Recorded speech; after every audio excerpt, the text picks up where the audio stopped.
You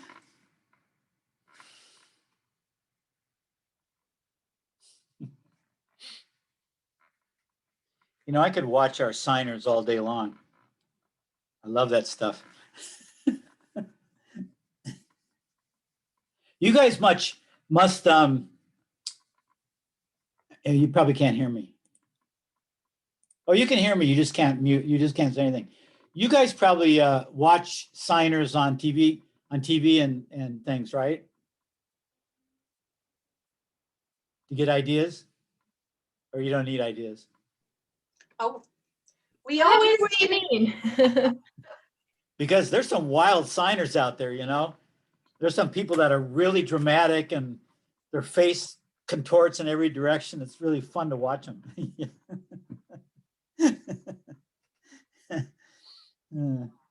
Sometimes the signers are better than the person giving the speech, so you just end up watching the signers, you know, instead of a lousy speech.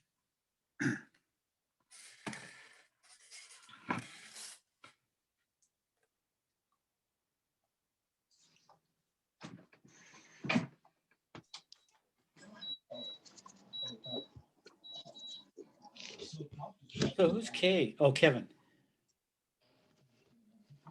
So, Hello. hey, hi, Kevin. So, hey, Hamar, how you doing? Pretty good, pretty good, pretty good. I'm good, thanks. Hey, Can you multi-pin me? Hugo's wondering, can you please put multi-pin for me? I thought I did. I don't seem to have it. Oh, no, I got it. Thank you, I got it. I'm sorry. Yeah, okay. Hey, John. Alec. Miguel. Hey, Patrick. Michael and Jose. Hamar, Hamar, the Hamar I know, what's your last name? I don't have my roll list. It's Hernandez. Hernandez. Yeah, it's Hernandez. Yeah, I Yeah. couldn't come to the last two classes on the 2 weeks because I was on a long job site that we had to finish up and we stayed up pretty late. Yeah, no, that's okay. But I'm seeing two Hamars. Is Hamar 21 also your? Oh yeah, it's because I was trying to go through Zoom through my laptop, but it's not letting me, so I went on my phone. Okay, that's okay. I just was curious. Okay. So I've got the you took the test, right? The midterm. Yeah. Yeah. So we went over it last week and I did record it, but one of our students hadn't taken the test yet. So I didn't put the recording in the Canvas yet. So I was thinking there are probably people that want to see it that missed last week. So I'll put it on tonight or tomorrow, okay? Okay, right on. Thank you very much, Patrick. Yeah, Appreciate then it. you can, then you and anybody else who missed can catch up with that. I know I kept waiting for this student to get a hold of me, but they didn't, so. But I can't wait any longer. I don't want to deprive you guys of a resource. So, let's see. 17, 1, 2, 3, 4. Okay.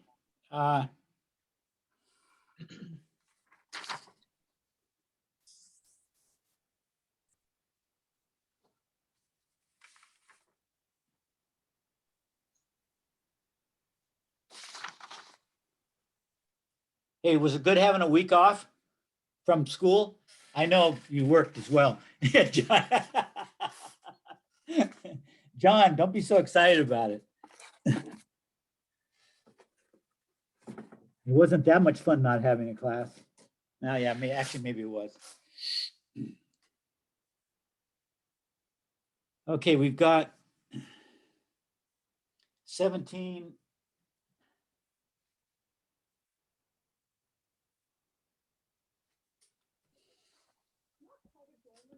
I'll give it 4 more minutes, 10 after. Daddy, I mean, Duke. It's I'm on somebody else's laptop here. Sorry.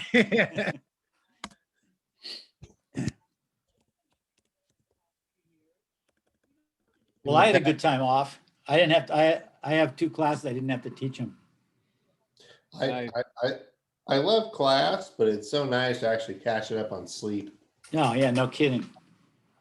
So don't take it as something against you. It's I nice. thought that's what class was for.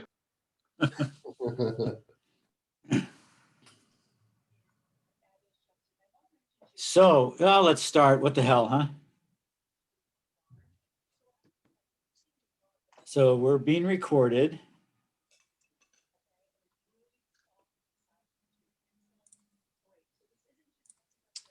Okay.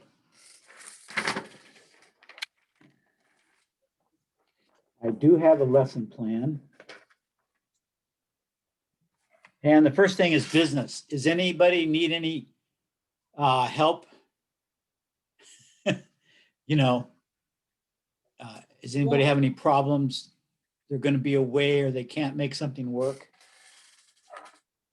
You guys are a pretty savvy group, so Sorry, Professor, this is Lindsay. What are you talking about?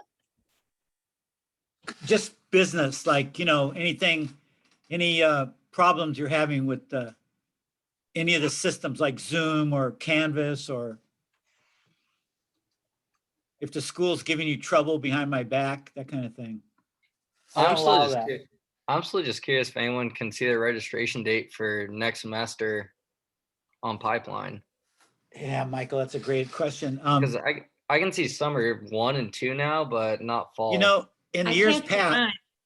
and I know some of you have been, Michael, have you gone here for a while to City College? Yeah, no, I've gone here for 2 years before. Yeah, before, I don't know, before that 2 years, but I think before that 2 years, they would have the fall set up by now.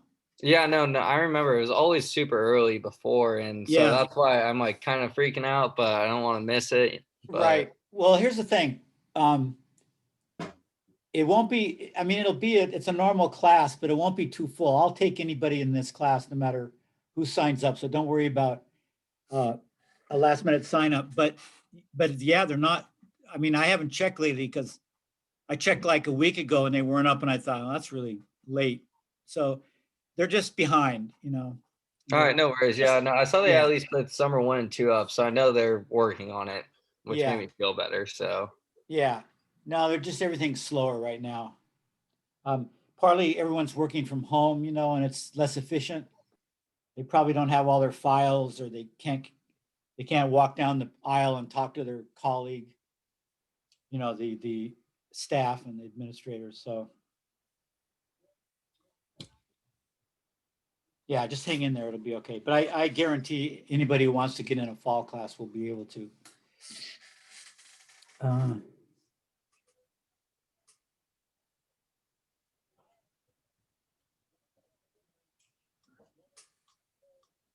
Yeah, it'd be nice for you guys to know so you could plan, right? Because some of you just have a few classes left and you no, need that's not, I'm in that boat. I have 3 classes left, so I'm yeah, just so you want to know when they're being offered.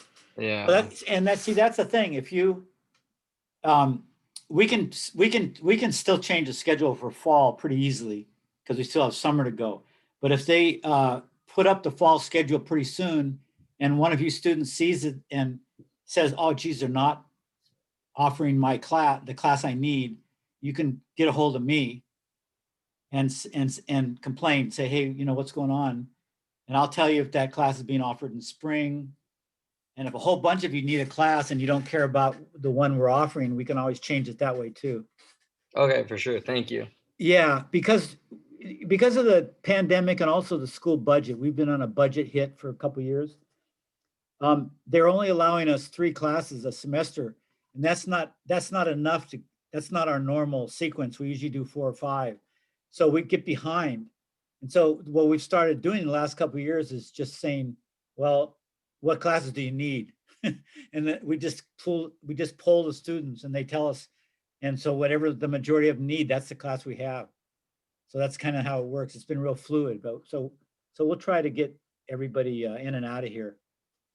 Do you happen to know if, like, let's say next semester there wasn't a class offered that I needed? Do you know how it works taking out another online school or whatever, and like how it gets on my transcript? Yeah, you'd preferably ahead of time, although people do it and then show up and say, look, I took this class. Yeah. We would give an equivalence to that class. So if you Okay. couldn't get it and you had to finish, you couldn't wait, and you could take it somewhere else, just check in with us, and if it's even close to that class, we'd give you credit. Okay, and check in with like someone like you or. Well, yeah, I'm not the chair anymore. We have a temporary chair. I'm the ex-chair, Yeah. but I'm the one who knows how everything works. Yeah. So you should probably start with me, and then I clear it with the temporary chair. But he usually does what I think's right, because I know the program well. All right, perfect. Thank you. I appreciate it. Yeah. Yeah. So that goes for all of you, I mean, you can talk to Rodney and Jim and my dean and whoever else temporary, but I usually have my eye on the program more than anybody else still. Okay. Yeah, see, Lindsay, that was business.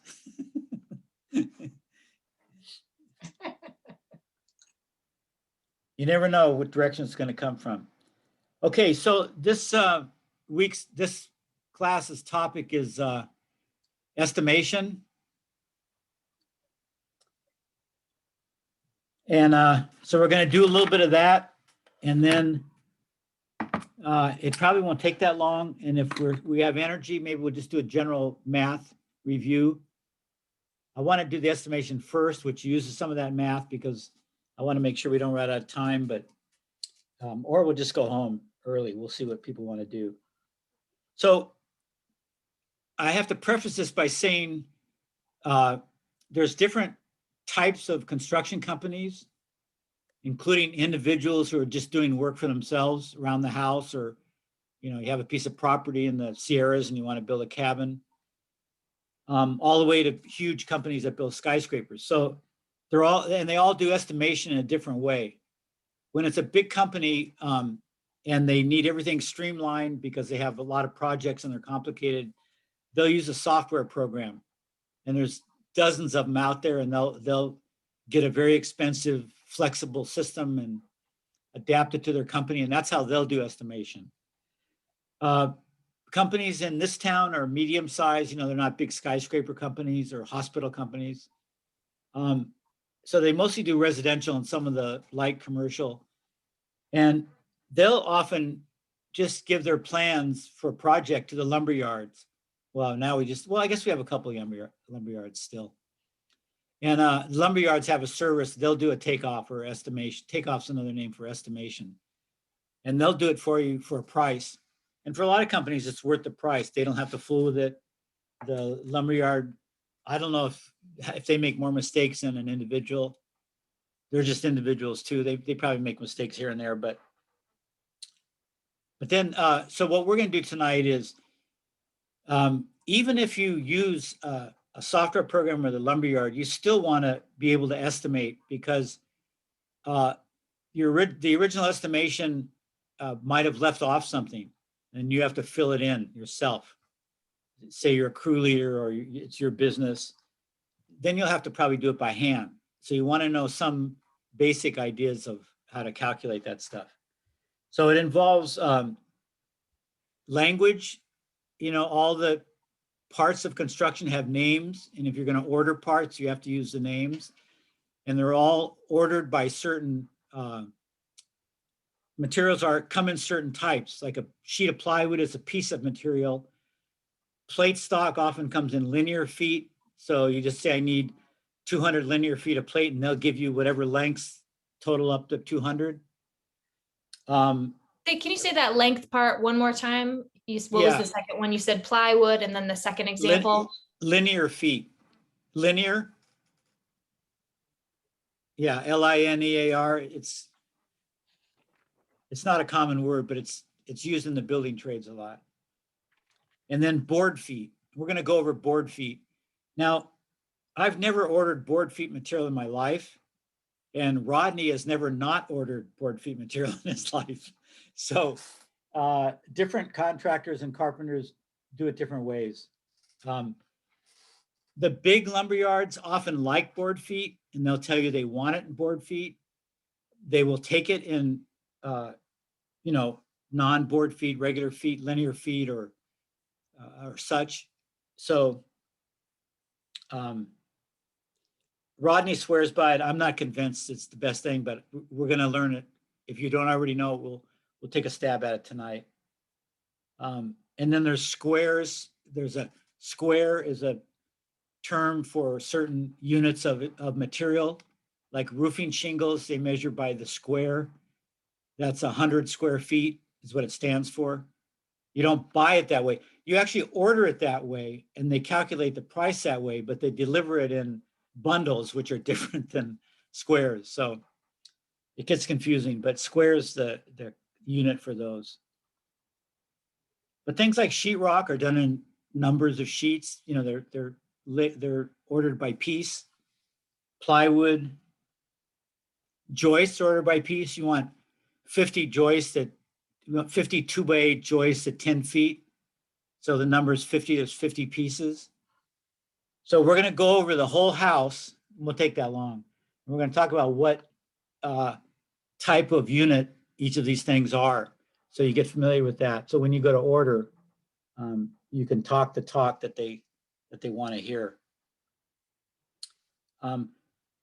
Okay, so board feet. So board feet is actually it's a very old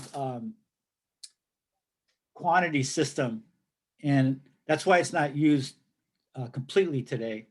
You know, 50 years ago to 100 years ago, that's all they would use because it was really in style then. But they took a square foot. You know, feet and inches are the basic units in building, right? So they took a square foot, 12 inches by 12 inches, and they took a 1-inch thickness, and they called that one board foot. It makes sense, right? It's literally a foot board.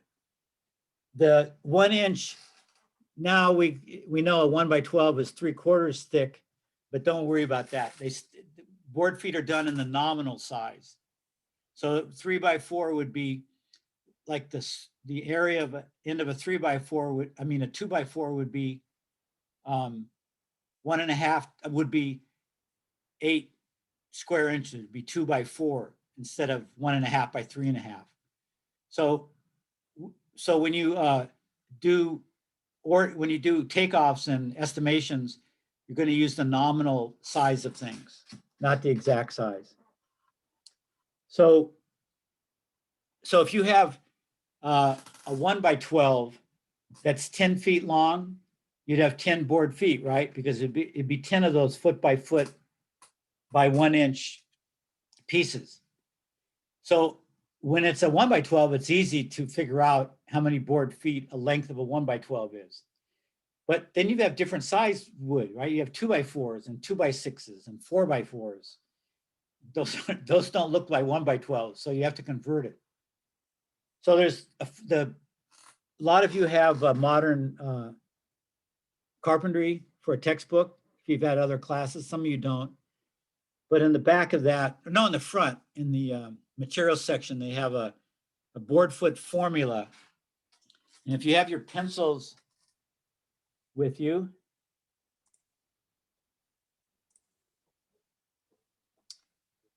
we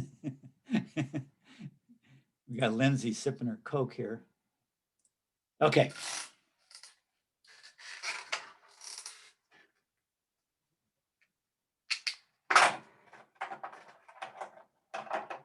So board feet equals the number of pieces. Like they're gonna say how many joists you want for this floor. So it's gonna be more than one. So there'll be a number of pieces, but they'll all be the same size. So, but you have to put the number to get the total board feet. So you get the number of pieces times the thickness. So 1 by or 2 by or 4 by times the width. So 2 by 4 or 1 by 12 times 12. No. Times the length of each piece in feet.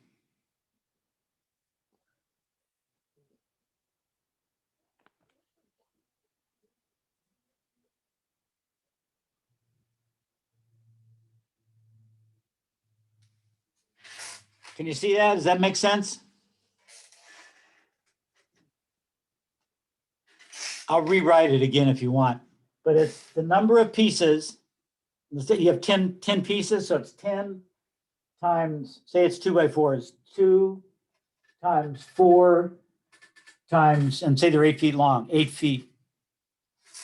Now, these are in inches. Obviously, 2 by 4 is 2 inches by 4 inches.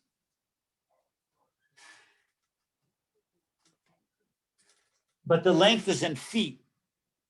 Now, we're taught in school that you can't multiply uncommon units, right? So generally in arithmetic, you can't do that. That's why they have the 12 underneath, because a foot is 12 inches. So if you put the length in feet on the top and you divide by 12, it's the same as if you put the length in inches. And the reason they do it this way is because the numbers are smaller. Instead of, for a length, you might have 8 foot or 20 feet at the most. But if you had to convert 20 feet to inches, it would be what, 240 inches? So then you're multiplying and dividing by bigger numbers. So I think that's probably why they do it. Now there's an alternative way to look at this, and this will be appreciated by people who, well, certain people that don't appreciate this way. And that is, you take the number times the thickness times the width times the length in inches, and you put it over 144. So a board foot is 1 foot, is 12 inches by 12 inches by 1 inch. So 12 times 12 is 144, times 1 is 144. So a board foot has a volume of 144 cubic inches. So you can find all the cubic inches of the stuff you want and then divide it by 144, and that tells you how many board feet. Now these formulas are exactly the same. What you've done here is, if you put the length in inches, you've multiplied this by 12, because this is feet. And then you have to multiply the bottom by 12 if you multiply the top by 12. So that makes this 12 by 12 or 144. So that's why they're equivalent. So either formula works. I like this one because I'm good at multiplying. And this is just simpler to me because it's the same way if you have a roof and it's 2,000 square feet. No, let's say 600 square feet. And you know that sheathing comes in 32 square feet, 4x8 sheets. You take the total area and divide it by the area of your material. So this bottom one's more in line with that. It's taking your area and comparing it to a module of area. But this one's very handy. All you got to make sure is you remember the length is in feet on this one. And that's counterintuitive because we're used to putting all the units the same across. When you take the math class, the building math, you'll see this, that happens in several formulas. Because they work out the formulas behind the scenes, what they give you doesn't seem right from the way you've learned how to do things. It's counterintuitive. But because they've worked out the math behind the scenes, the formula works. And they're usually very simple formulas. So you just have to kind of forget your math and just follow what they say. How we doing? Everybody got that?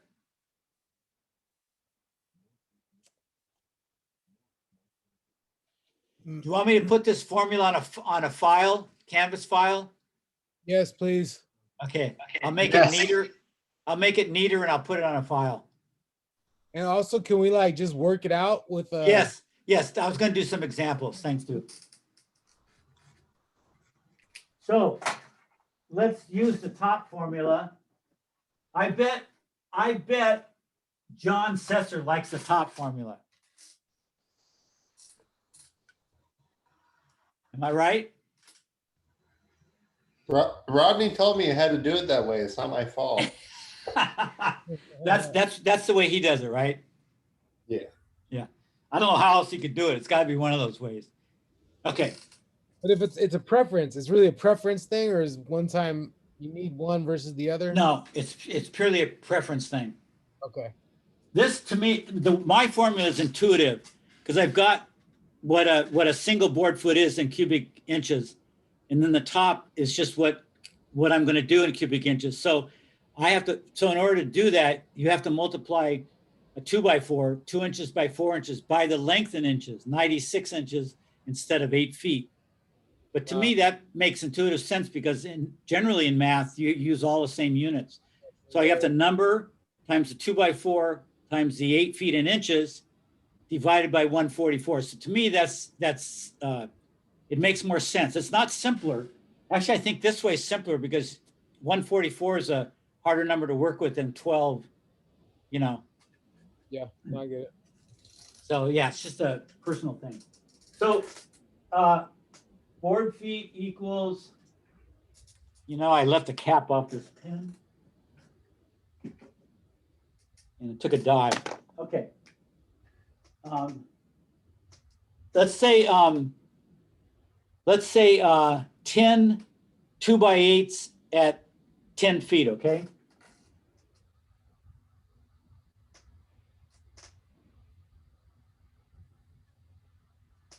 We want to know how many board feet that stack of 2x8s is going to be. Yeah? All right. So the number would be 10. The thickness would be 2, it's a 2x8. The width would be 8. So this is, 2x8, 1x12. It's the kind of the wood, how we designate the wood, the thickness and width. So that's like a 2x8. And then times the length, we said 10 feet. So on my formula, I'd run out to 10 feet, 12 inches a foot, I'd make it 120 inches. But see, this you're just dealing with 10. And then you divide that whole thing by 12. So that's pretty simple, right? Yep. So I would pick a number that 12 won't go into evenly. If I had made this, if I had made these 12-foot long, Okay. can I change the order? Yeah. Hello, do it. Hayward, I got to change the order. My superintendent, John, made a mistake and he ordered the wrong size. Should have been 12 footers. Then you can just cancel it out. And you've got 2 times 8 is 16 times 10 is 160. That's pretty easy, huh? Yep. And if there weren't a, well, do all of you know about what canceling means? Yeah. God knows how people are taught math these days. It just means in multiplication, you can do something to the top as long as you do it to the bottom below the sign. So if canceling just means I'm dividing the top number, the numerator, by 12, then I have to divide the bottom number by 12. And if you divide 12 by 12, you get 1. So it's no longer a fraction if it's over 1. Yeah, everybody remember that? Yep. Now I ask that because there are people that have forgotten that or never learned it. It seems obvious, but there are those gaps in our education. So if it weren't even where you could find a number up here, maybe a 2x6, you could multiply 2 by 6 is 12 and cancel those. If you can't see it right off to cancel it, just do all the math. Just go 10 times 16 is 160, and then get your calculator out and go times 12, and then divide by 12. Or say this was 10. Do 160 times 10 is 1600, and then just take your calculator and divide that by 12. It doesn't have to always have a number in there that you can cancel. You could always do all the math on top and then divide by 12, right? That way seems What? pretty easy. What? That way seems pretty easy. Yeah. Now, John, since I don't order by board feet ever, Yes. I don't think I built a house in Santa Barbara. I've done a lot of additions, but I kind of stopped being a contractor when I became a teacher and chair here. But even for those additions, some of which were pretty good size, I still ordered things by linear feet and that. But if you want to order, why would you order joist? You wouldn't order joist by board feet, would you? So they charge by board feet for by type of lumber, but you Oh. never order it that way. But on the thing, They'll convert it. They convert it. Yeah. yeah. you'll see under unit price, it's by 1,000 board feet. Right. Right. Okay. But the only thing you order board feet by is hardwood nowadays. Yeah. You know, for building cabinets or doors or Yeah. stuff like that. It's kind of irrelevant. Yeah, I know. Ways. Because, I mean, it's irrelevant because their charging mechanism, like you say, by 1,000 board feet is old. That's archaic, So as long as they keep that, we're all kind of stuck with it. Yeah, because Doug fir from Hayward's, Doug fir #2 is $1,596 per 1,000 board foot, but you don't order it by 1,000 board foot. Yeah. So you divide by 1,000. Yeah. See, someone like Rodney may have used that enough in his life that he can see that and tell what that cost is in number of joists or whatever, right? I would have to do the math and convert it back all, and so that wouldn't help me any.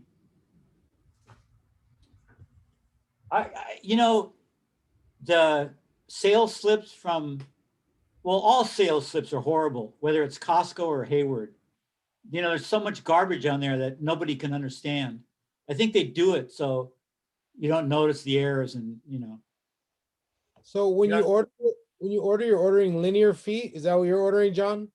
So there are times I order linear feet for things like paint grade trim or something, but generally I have a lumber list of the pieces I need. I take it into Hayward's and they decide whether it's those pieces or maybe, let's say I need a bunch of 10s, 10-foot Yeah. 2x6s. Yeah. So I go in, I need 20 10-foot 2x6s, and I get a price for that. And they may arrive as 10, 20-foot 2x6s, but there's no board foot that I've ever done, ever. Yeah. Uh-huh. But if you look on your sales slip, it will have a board foot price on there.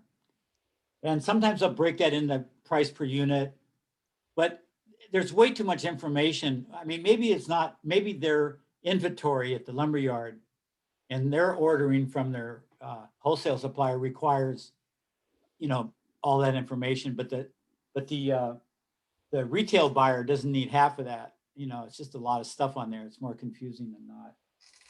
Anyway, do you want to do another one? Sure, why not? So let's do 1x6. This will be like batter board for a foundation. So we want 100 feet. No.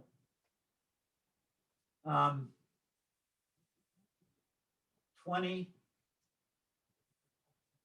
1x6 at 8 feet. So when you're going to excavate for foundation, for a stem wall foundation, and you want to keep your building lines, and you make a corner set of boards that hold the lines, and then you can take the lines off and dig your ditch and put the lines back on. Those are called batter boards, those 1x6.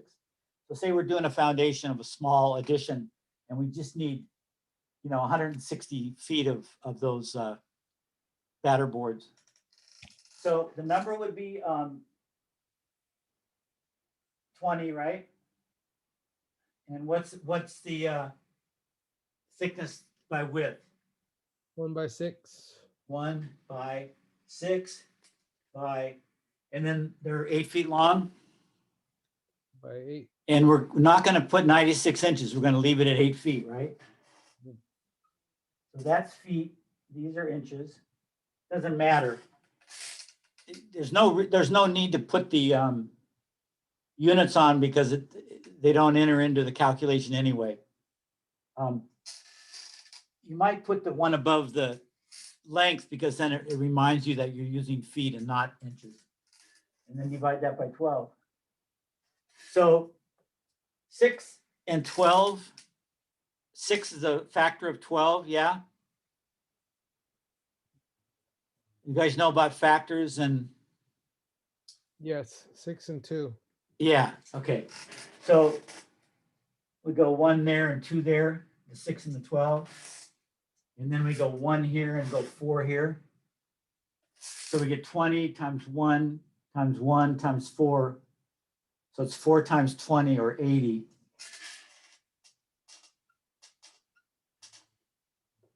And then this was 1. So 80 board feet. So we just multiply 20 times 1 times 6 times 8 and divide it by 12. You can multiply it all out long ways and divide by 12.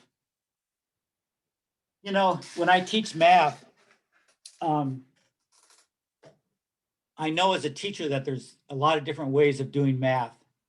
You know, I get foreign students from Mexico and India, and they all learn math slightly differently. Some of their formulas and calculations are done differently. Than they always get the same results. Obviously, math, the math itself is universal, but the way they go about it, like board feet, you know, they could do this way be the way we do it in the United States, and Mexico may do it this way, for example. And so now I forgot what I was going to say. The Whatever works to get to yeah, that. whatever works. That's certainly one thing to say. Oh yeah, so the sometimes the canceling, people have learned that, and grouping things. You know, there's all kinds of things in algebra that people learn, and then some people don't learn those things. So I always tell people, you know, if your math is so-so and you make a lot of common mistakes that'll cost you money, then just get your calculator out and just multiply everything on the top line so you don't get mixed up, and then divide it by 12. So sometimes it's more efficient for you as a person to do it the long way. And I always tell students, sometimes the long way is better for you. A lot of times people think they're good at shortcuts, but they often make little mistakes because you're doing stuff in your head. And you guys understand that? Sure you do. So I'm guessing the useful thing with this is we could figure out the exact price of Doug fir number 2 by the board feet, no matter what style of board it was. Yes, that's right. And so if we were estimating without wanting to call Hayward's, we could do board feet and we know what the price is and we could figure it out that way. Yeah, except you have different grades of Douglas fir. That's going to screw it up, right? Yeah. So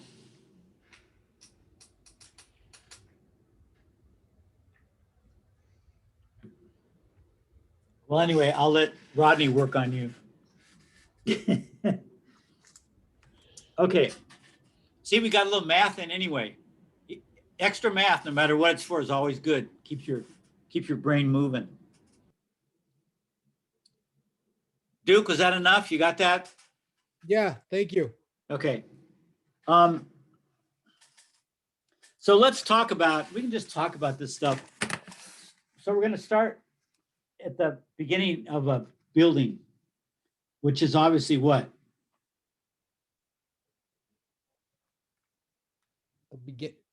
What'd you say, the beginning of a building? Yeah. What's the first thing you build? Foundation? Yeah. Besides the outhouse and the trailer, if you need those. Okay, foundation, right. So what kind of wood do we need for foundation? Anybody? 2x6s, 2x8s. 2x12 sometimes. By 12, yeah. Yeah. Stake. So the form boards will vary depending on what the design of your foundation is, right? Yep. Probably the smallest the narrowest form you'd do would be a 12, 2 by 12. And that doesn't leave you a lot of stem wall. But so you might use plywood instead of that. So it'd be a 2 by 12 would be the smallest, and then from there you'd go up with widths of plywood if you needed a slightly higher wall. Or some people would use 2 rows of 2 by 12. You know, you see all that kind of stuff. So you'd have either plywood or 2 by 12s, and then you would have stakes, right? But the stakes will hold the form boards in place. And then you've got those batter boards on the outside where you're going to excavate. And those would be little.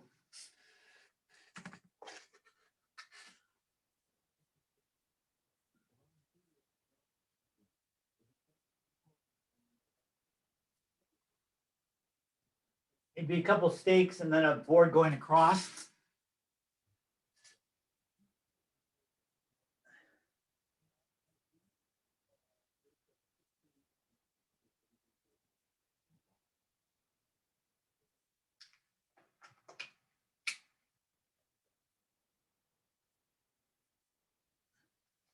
So if you have your building lines, the outside of your foundation, how your walls are going to go up. If you have a string there that shows you where that is, that's what you first do on a house when you lay it out, when you site it. You know, we talked about siting. You're going to establish the building lines and you'll put strings where all those building lines are. But if you're going to excavate right under the string, it's going to get in the way, right? Either a shovel or some kind of engine-driven equipment. It's going to kill that string line. So some people put the string line. Some people take spray paint and they'll spray an orange line right under the building lines, and then they'll take the string off because they don't want it in the way to get hurt. And these batter boards are just 1 by 6 held up by 2 stakes, and there'll be a knot. You'll put a notch in it where the building line is. So when you take it off, you can put it back where that notch is. And then you can excavate and you won't hurt the building line. And then you put the building line back and make sure that when you put the stakes and the form boards is right on that line. So you have string lines all the way around on these batter boards. So batter boards are 1 by 6 or 1 by 4. It depends on how, you know, how much you're pulling the string, really. So you need stakes for those and stakes to hold up the form boards. Yeah. So how do you think stakes are sold? Bundle. In a pack? Yeah, probably a bundle and by length. You know, they'll have a 2-foot bundle, a 3-foot bundle. Okay, so bundle is another one I didn't put down. So it's kind of multiple pieces. So you have pieces and then multiple pieces. So a bundle of stakes would be how you'd order those. The batter boards don't have to be very exact. These ones, they're just, you know, they're like usually 3 feet across, but they could be 3.5 or 4. So you just see how many corners you are and multiply it by 4. So you could do that with almost linear feet, batter boards. Things where the length is not that important is when you do linear feet. So when we talk about plate stock and the first floor will be the next, well, the floor will be the next, and then the walls will be that. When we talk about walls in a second, you've got plates, right? And plates, you know, the longer 2 by 4 you buy, the more expensive it is. I mean, proportionally, because it comes out of a bigger tree. So you don't want to get giant pieces. So when you're building a house, well, let me talk about that when we do walls, but plate stock sometimes is just linear feet. I'll explain it. I shouldn't jump ahead. So these 1 by 6 batter boards would be linear feet. The stakes would be bundles. Form boards could be linear feet, but you know, and the contractors realize right away when they order linear feet, the lumberyard will give them anything. So if you have 20-foot long walls and you don't want to spring for a 20-foot 2x12 because that's freaking expensive, you'll probably break it in half and use two 10-foot lengths. But they may want to get rid of their 12-foot lengths.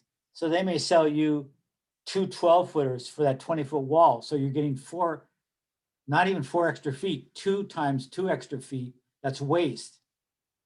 So to be really efficient, it's almost better if you order it by the piece and say, for form boards, I need 6 2x12 at 8 feet, 4 2x12 at 10 feet. And then you'll be exact and you won't have to cut off so much waste. The lumberyard's just gonna, if you give them linear feet, they're just gonna fill it up with whatever they have.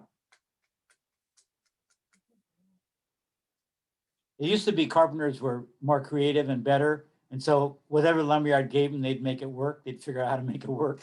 But we're not so versatile these days. So it's probably safer to order it closer to what you're going to use it.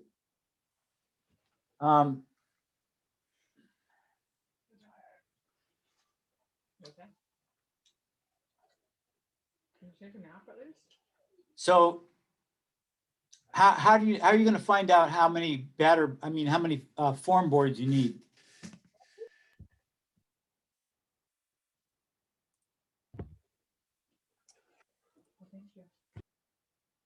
Anybody? Measure the perimeter of the foundation. Yeah. So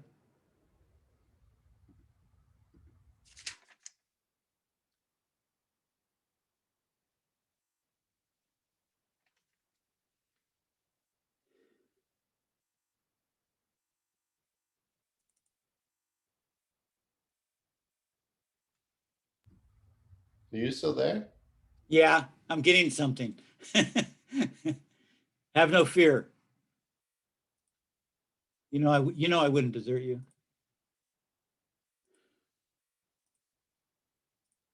Okay, everybody see this foundation plan? Yeah. Foundation plan. Okay. So a good contractor, when he got a set of plans, he would take the foundation plan and the floor plan, and he'd put them over each other if the paper were thin enough, if it was vellum, or he'd just measure it, and he'd make sure all these walls, the outside length of the walls corresponded to the floor plan wall length. There just could be a mistake when people draw these plans. So you want to make sure this projection that comes out here, this bedroom, is 15 feet on the floor plan also. So once you're sure of that, then you can go off either plan, but foundation plan is really good. And you can this is how long your stem wall is going to be on this side. So you just add all it up and figure out where you want to break it. Now this has, sometimes they'll have perforations in the walls, like a crawl through or a vent. If it's a vent, that doesn't matter because you just will you'll just carve a hole in the 2x12s or the plywood. But if it's a entryway into the crawl space, that may require you to just separate the two sets of form boards. So you'd order according to that. You'd make sure that the form boards came to this point, and then you start a new set after that. Or I guess you would put a block in there rather than that. You'd put a block that kept the concrete from going in there. But anyway, this is how you'd figure out the length of your form boards. You just measure all these distances. You'd break the long walls into, so this wall is what? 32 feet to this corner. So obviously you don't want to order a 32-foot 2x12. It'd cost you a fortune if they even had it. So you could order two 16-foot pieces, or you could order a 10, 10, and a 12. So you'd break it down what made sense for your supplier. If you know your supplier in the yard only carries 12 and 10-foot 2x12s, then it pretty much helps you decide what you're going to do. So when you order those, you order up what would fill the space with the least inefficient waste. And that's how you'd make your lumber list for 2x12. Everybody see that? Yep. That's pretty straightforward. Okay.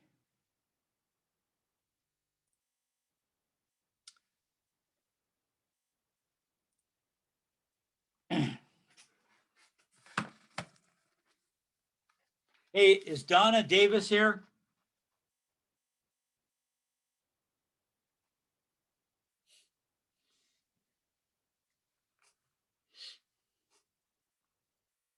I need to talk to her.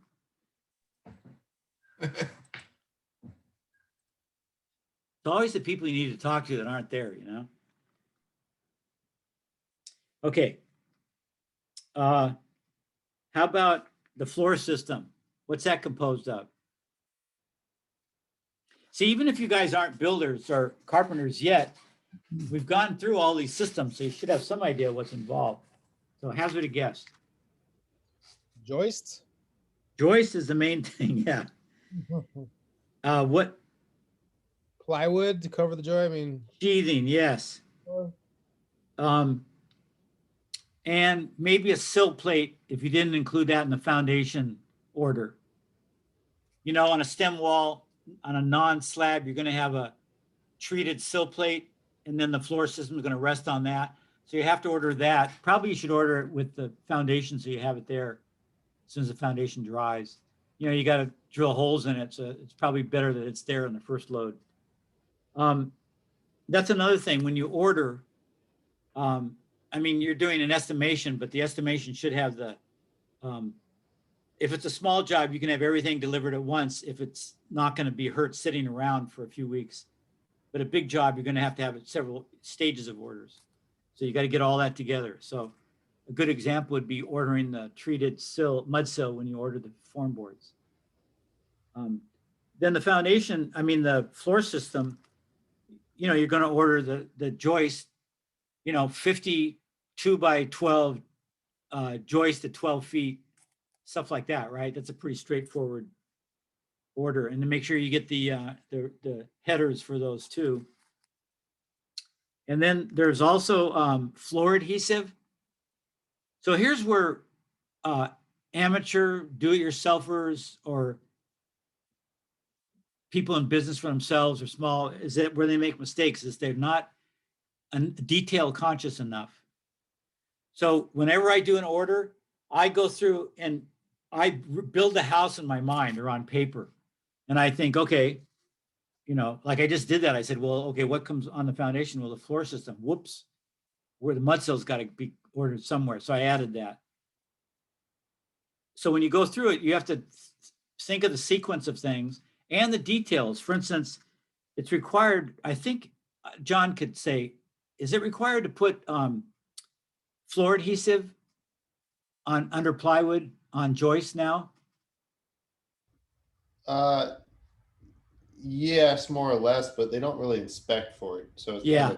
Yes. But you want to do that anyway because it stops your floor from creaking. So what if you miss that in your order, right? All the wood comes and you go, oh shit, I don't have any adhesive. John, take your truck and go to Home Depot and buy out there. So you got to get adhesive. What else you got to get? Screws or ring shanks. Yeah, or nails. And if you're using a nail gun or a that screw, what do you call it? Ring shanks? No, you know the screw, the thing you can screw standing up. The Simpson auto screwer. Yeah. They call it by the old company name, but I've even forgotten that because I haven't used one. We've got one at school, but I haven't used it for a while. You know, but all the films I've been showing my other class and this class, they're all using nail guns for, you know, they're bending over on their knees doing nail guns. You know, which is fine. It's, in some ways, it might be faster because whereas the other thing screws takes a little while. It's harder on your body when you got to do it with a nail gun. But anyway, you got to get nail gun nails, right? Not just 16, not just 8-penny sinkers, but whatever your gun takes. Okay, so details is important for ordering. Okay, now we're up to walls. We got the floor system and the plywood on it. It's all glued and nailed. And so we may want to wait till we're just about finished with the floor system to order the walls. Anybody know why?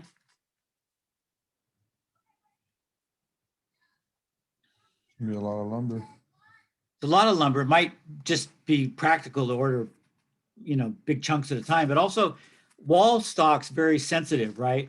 They're smaller boards, they're 2x4, 2x6.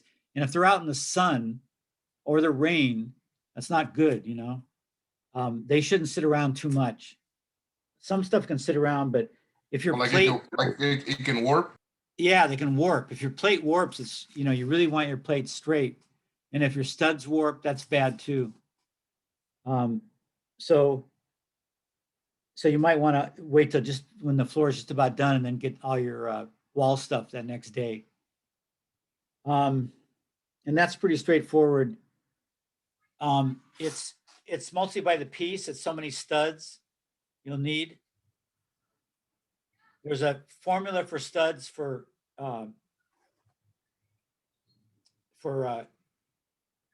people doing their own work. I don't know how Lumberyard does it. They have a software program at the Lumberyards, and they just do they'll run their perimeter. They got that little thing that adds up the perimeter. They'll run it over that, and then they'll just plug that number in, and it'll tell them how many studs. But you've got windows and doors that you have to, and partitions and stuff that add and subtract studs. So, but the rule of foot used to be for 2x4s, you count one stud per foot. So a 2x4 is 16 on center, so it's bigger than a foot. It's a foot and a third. But you've got trimmers and king studs are together, so you've got doubling up in places. It used to be we had doubling up in the channels for the interior partitions. If you're doing advanced framing, you won't have it. So advanced framing may change that a little bit because it uses less wood. But that's not a bad rule of thumb for one stud per linear foot of wall. 2x6, they're 2 feet on center. So you could go one board for every 2 feet or half a stud per foot. But then you got to add a little bit because for that same reason. That's the exact linear thing. But if you double up for any reason, you're going to have more boards. So you might want to add a percentage on that. Now, people who constantly order stuff and estimate, they have little formulas that works for how they've been building the building. So they know how much waste is, they've got a pretty good assessment of what their normal waste is with the crew and the way they build. And so they would say, oh yeah, just do the perimeter and then add 10% and that covers your 2x6. And, it works out. Sometimes you have a little extra wood around. It's better to have a little extra around than have to hold up progress to go get wood. So, and then you've got waste amounts, and you have to tack that on too. So every you can get books that tell you what the conventional waste factors are. They sell them, and they'll say for floor joist, make sure you have a 5% waste factor on top. So you multiply the number you think you need, and you add a 5% to that, just so something goes wrong and that's really good because especially with the crews you have, if you have new crews or you have new guys on your crews, they can make mistakes. They can cut a handful of boards too short or whatever. And so it's nice to have some around. So there's so many factors, if you have no place to store extra stuff, then on the other hand, you don't want to end up with a lot of extra wood at the end of the job. If you're a big company and you have somebody's garage or you have a little warehouse, then you can store stuff, use it on the next job. But so it depends on, your particular circumstances. So you got to order accordingly. So plate, mud sill, let's go back to mud sill. On top of the foundation wall, it's got anchor bolts that it's going to screw into, right? But an anchor bolt has to be within 12 inches of the end of a mud sill, of a board. So you put a bolt within 12 inches of the end of the wall, both going both ways. You have to do that. But then they're what is it, John? 6 feet apart minimum. I mean maximum. Yeah, They have to be, the next bolts down the wall have to be within 6 feet of the last bolt. They can't be bigger than that. So you put them in like that. But then when you look at it for mud sill, you got to make sure where you're going to break that wood of the mud sill is going to have a bolt 12 inch within 12 inches of that break on both sides. So a lot of times what I always do is I figure out my mud sill first, the lengths that I can get that make sense, that are cheap. And then I put the bolts in accordingly. I'll make sure they're not wider than 6 feet, but I'll make sure there's 2 of them where 2 mud sill are going to meet. So that's another detail you got to be careful about. So just to order linear, we used to order linear foot of mud sill and linear foot of bottom of plate. And I don't know if anybody ever does that anymore because there's just too many things you have to watch. It's much more efficient if you order. The other thing is if you order, say mud sill, that's a good example. You order it so that it fits how you designed it. When you get the mud sill boards, if you've got a bunch of walls, you have to make sure you get the right board that you're going to cut. So, you may think, oh, there's a 10-footer that'll fit this 8-foot stretch of wall, and you take the 10-footer and you cut it down, and then you realize there's another stack with 8-footers that you could have used, and that 10-footer was part of a 10-foot stack that you needed for a 10-foot wall, and you just screwed up your material list right there. So you really have to separate your wood, use your crayon liberally, say where it goes. Mark a piece, this goes, west wall, east, north end. It really pays off to be that exact. And then you tell your crew, make sure you read the directions on the wood. It tells you where the stuff goes.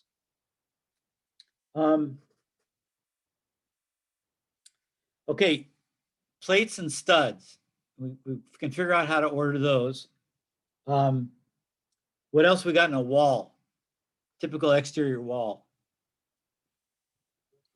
Duke? Well, oh, sorry. No, I had a question actually about the, Yeah. Okay. So say you have a longer span than, you have to have 2 separate pieces of plate, you said? Yeah. And so within 12 inches of each of those ends, you need is that the rule of thumb kind of, or? No, the law says you have to have a bolt 12 inches, no further than 12 inches from the end of a board. Okay. So each end you have 12 inches, then you restart another one within 12 inches of that one. Yeah. So when you're designing your foundation, you figure out what your lumberyard carries in terms of treated mud sill lengths. And then you figure out what lengths make sense. If you got a 20-foot wall, 210 or just under 20-foot wall, 2 10-foot lengths would cover it perfectly. And then right in the center, you'd have 2 bolts on either side of that center line. And I would figure out all the plate where it goes first. And then I would put the bolts, I would design the bolts to go in accordingly. So you have to do that before you even do the foundation, finish the pre-pour foundation. Yeah, and then at that point also you want to figure out just to have the bolts evenly spaced, or is that or just so they don't hit a stud, or if that all comes into account? It can, a lot of people would say that's going too far because it'll slow you down. So for your 20 foot, 2 10-footers, how would you those bolts? Well, you've got to have them not more than 6 feet apart. So if you put one at the corner within 12 inches of that corner, and then you put one 10-foot on 20-foot wall, you put one about 10 feet or 9 feet away, actually be 8 feet away from that first bolt. They're each a foot in from a 10-foot. Right. Yeah, I got you. So that you can't go 8 feet. So you just have to put one in the middle. You just, okay. it would be only 4 feet apart, but you can't get away with 8 feet. So you don't have much choice. But does it have to be perfectly evenly spaced? Say you need a stud falls right there at that 4-foot mark, Yeah. The first thing is they need to be not more than 6 and within a foot. Then you're going to put them, that'll kind of dictate. But listen, if you're doing a floor system that sits on a mud sill, you got a lot more leniency there because those bolts will usually come inside. It's usually a 2x6 mud sill, and your end joist or your rim joist is 1.5 inches. So if you put that anchor bolt in the middle, that'll usually miss the outside rim, and the chances are really good it'll miss a joist, one of the joists in the middle. But and you can always drill a little bit out of a joist like that and sit it on it. And if you don't like to do that, then you can figure out, well, these joists are 2 feet on center. They're gonna blow here, draw a drawing, mark it off on a floor plan or whatever, framing plan, and then put your bolt, make sure your bolt's in the bay, middle of the bay between two joists. You could do that. Okay, that answers my question. Boy, I'm Yeah. so sorry, class, but this is Katie, your interpreter, and I'm gonna need something a little more visual. There were so many numbers conflicting, and I'm not sure I've represented that accurately. Can we go Okay, so- back and just do a condensed version? Yeah. So, Just hit the highlights? yeah. I think we'll skip the foundation. That's not terribly important. We'll start with the floor. So, what we're doing, Debbie, is we're naming the various pieces of wood that go into the different systems. So Yeah, in and a, this is actually Katie, and where I Oh, got lost is Katie. you're talking about where bolts are going in and Oh, then yeah. cutting your boards, your mud Got you. seals accordingly. But there was Okay. just, for me, just too many numbers that were all coming out there at the same time. okay, no, that's So, fine. That's A fine. picture would help. Yes, coming right up. Thank you. Yeah. So here's a corner, and that's your foundation.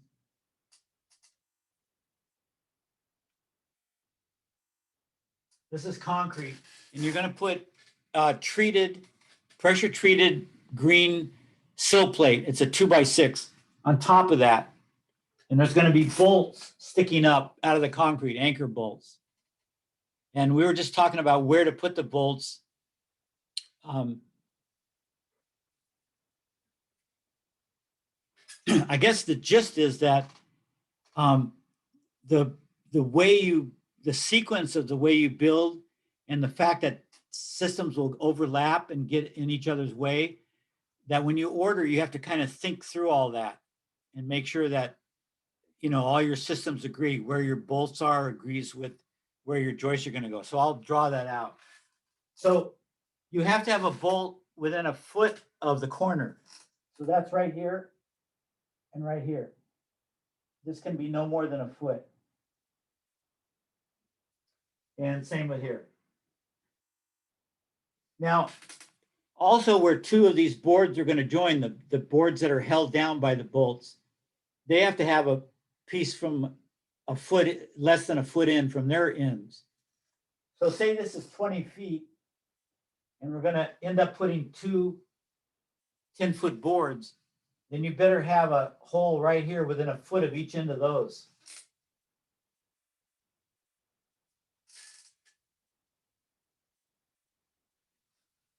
So what I'm saying is when you order these treated plates that go on the concrete, you should order them before you put the bolts in the concrete, before you pour the concrete.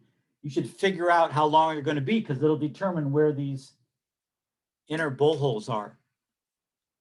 If these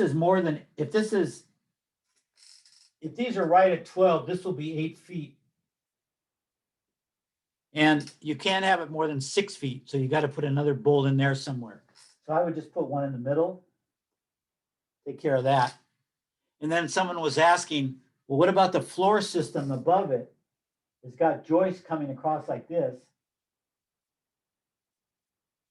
Are those joists going to sit on a bolt? Because the bolt sticks up above the plate. It's got a washer and then a nut. So it sticks up, 1.5 inches. Now you can notch a joist. That's what people do. Or ahead of time, you can say, well, starting from this end, the joists are every 2 feet. And I'll just make sure the bolts don't go on that 2-foot line. and they're just not going to be a conflict with the joist. Does that make sense?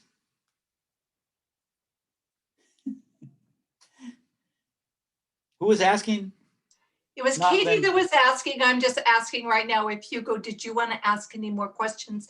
He says, yeah, I'm taking a quick look at it if you don't mind, just a second longer. It's a little blurry. Oh, this picture's a little blurry. Well, you know, He's looking, he goes, no, for me, it's fine, it's fine. yeah, you know, he doesn't, none of the class, especially the ones who aren't in building already. I mean, Hugo's in masonry, but it may not be the same. But you know, the ones who are in building or framing now, that's important for, and they kind of got it. And it's not that critical for the others, you know, the ones that don't have the experience. So he shouldn't worry about grasping it totally. And you should always ask me if you don't understand something, if you want to understand it. But remember that the session before the final, I go over what's going to be on the final. So if there were going to be questions on these bolts, I would tell you what I would go over it with you the session before the final. So there's different reasons for wanting to understand this stuff. So some of these details aren't critical for what we're saying. We're just trying to get an idea of how we estimate what kind of parameters are get in the way of our estimating. And one's a floor system and a foundation system. You know, you have to kind of look at them together, which is what we've been doing with the blueprints, because where the floor system go, that may determine where your bolts go in. Where the sill can go may determine where your bolts go. So the systems kind of work together. You know, also, if you're ordering bolts, you want to know, that's another thing in the foundation we didn't mention, but bolts, right? Anchor bolts, you got to order those. So also lumberyards have a system for a certain length wall. There's an average number of bolts and they just send you they just send you that thing and you may end up with 10 extra bolts. So usually they'll send more than enough. Foundation stuff's very tricky, so they send you more because you want to get, you know, you've got a truck ordered coming the next day. You don't want to get stuck undersupplied. It'll really screw up everything.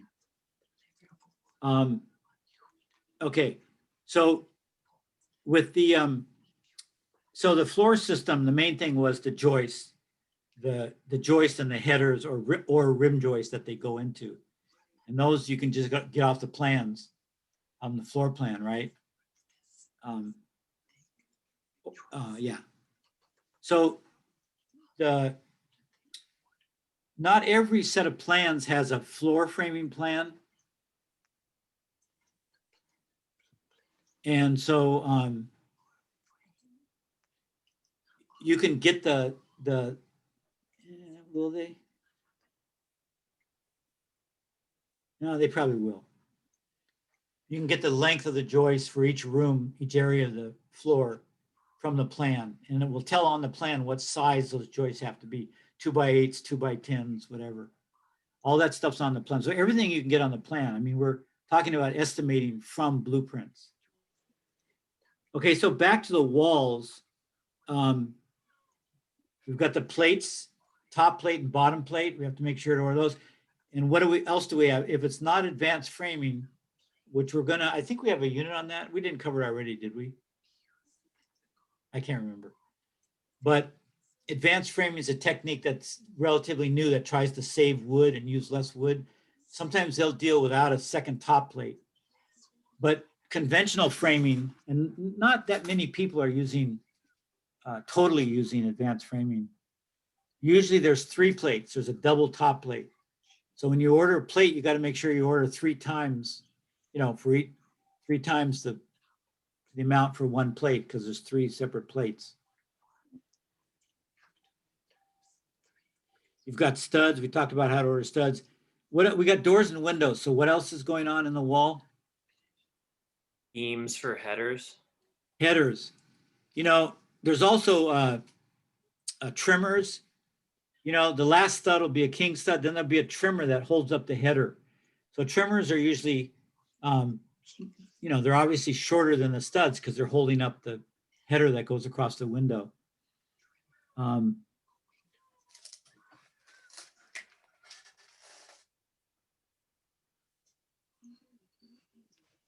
So your layouts here, you come to the door, you have this one last stud, we call it a king stud, right?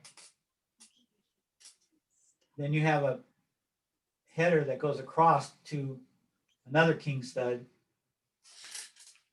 But then in the old days, you used to have to hold that header up with another piece of 2x4, 2x6 called a trimmer. That bears the weight of that header, of this window header. Now we can do without that trimmer if we put a special bracket that holds it up, but we'll talk about that later. But most conventional framing, you need a trimmer, and then you'll continue the studs above the door in the layout because they have to bear weight down to the header. But header stock, so that's going to be in 2x4 walls. We used to order 4x4 or 4x6 because the 4 was the same as the 2x4. So it would be 3.5 and it would just fill the wall nice. But 4x4 takes bigger trees than two 2x4s or two 2x6s. So in terms of sustainability, they've tried to lessen the amount of wood in the header. So especially when it's not bearing the roof or a second floor, some roofs, the weight's on the outside, two outside walls and not on the other two. The ones that's not weight, you can use hardly anything for a header. And they're starting to do that now to save wood. Sometimes it'll be like you'll need say a 10-inch header. And in the old days, you use a 4x10. You can imagine what a 4x10 costs these days and what size tree it comes from. But now we'll use either use two 2x10s and just put them together. That saves wood because it's cheaper to buy 2x10s than 4x10s. And then sometimes if their bearing will allow it, we'll just put one 2x10 and then we'll put insulation, maybe foam insulation instead of the second 2x10.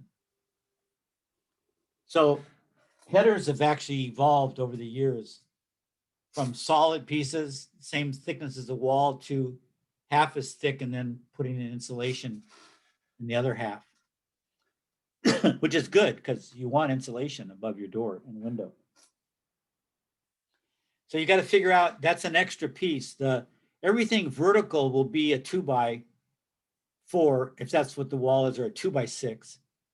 So you can just count that in your 1 per foot, or we already did that. That counts for all these extra little pieces. But the header stock's different because it's going to be wider.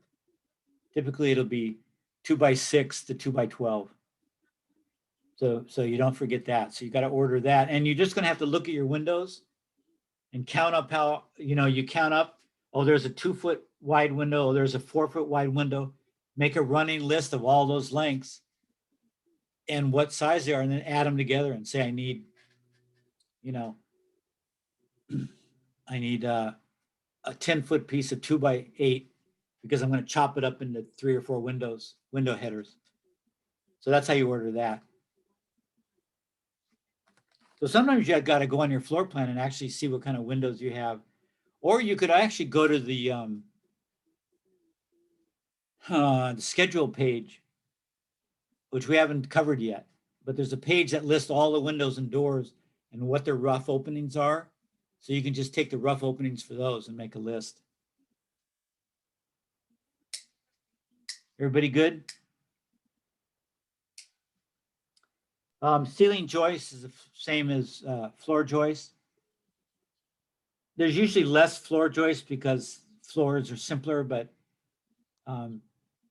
when you divide up the room, the first floor into smaller rooms, then you can have a choice of the thickness of joist, because some rooms will require a wider joist because it's a bigger span and some are smaller. So they'll be running different ways. It's more complex, but it's the same idea. So then we get the roof system. What's involved with there? What kinds of wood? Or what parts? Say it's a gable roof. You know, this kind.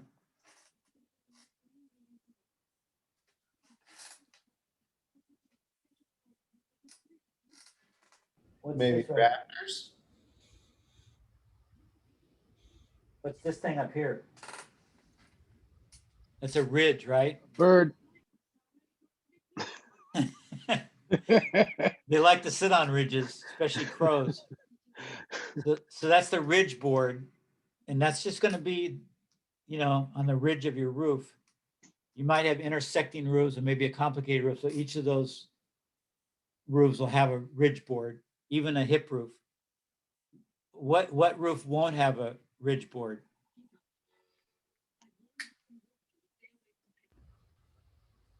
A flat roof, like a flatter Flat roof. roof, a shed roof. Yeah, right. And technically a butterfly roof wouldn't have one either. A truss roof doesn't have one either. Yeah, that's right. Well, there you go. Okay, so then ridge board. Yeah, this is non-truss we're talking about now. Trusses, you're gonna, so truss is, you know what a truss is, right? Everybody? It's when the joist and the rafter are all one piece.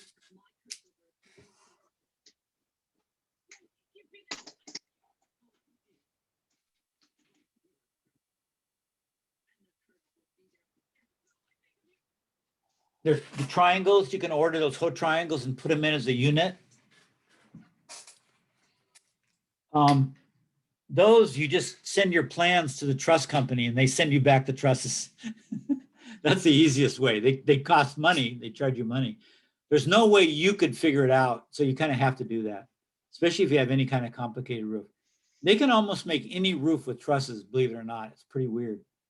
But only they know how to do it. So you send them the design, you say, this is the roof I want. This is the kind of insulation that's out, you know, if whatever. And then they make all these little units and ship them back to you. But if you build your own roof, a site-built roof, then you're going to have a ridge and you're going to have rafters, obviously, right? Roof rafters. That's the main part of a gable roof. If it's a hip roof, you'll have hip rafters. It'll be a little bit different shape, but it'll still be rafters. So you got to order those. Those are piece by the piece. You know, I need 32 10-foot 2x8s for my rafters. And what else for a roof? What else? If you're not using a truss and you want an attic, then you're going to have ceiling joists. If you want to just have a vaulted ceiling that's open, then you don't even put joists in. You won't have joists. You may have some collar ties, but what else for the roof?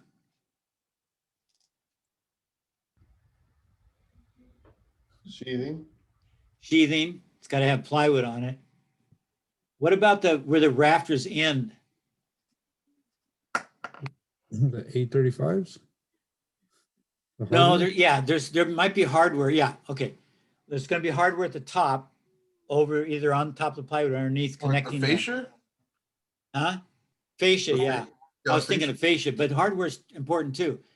Some places they may have you put, you know, hardware for the rafter against the plate, depending on a lot of things. And then, but then you'll have fascia on the bottom. Now, when I worked, I lived in New England for a while where they have a lot of soffits and fascia, and it's a little more delicate than here. We have these kind of bold Spanish and Mexican style, which I like, but it's a different style.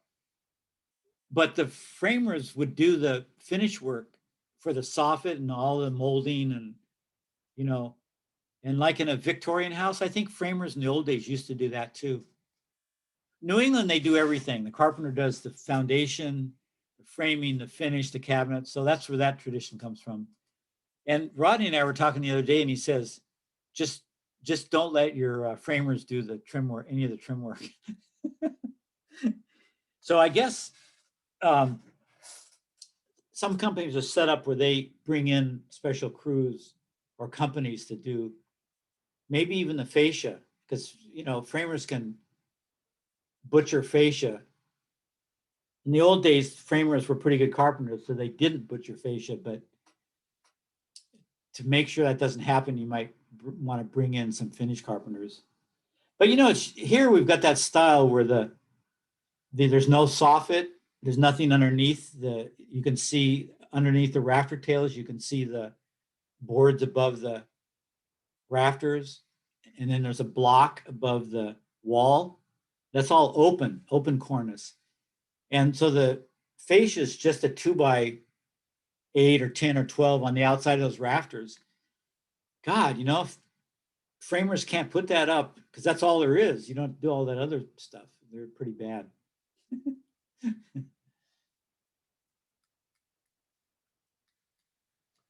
Okay, so let's talk about one last thing in terms of the ordering, and that is the sheet, the area ordering, sheet composition.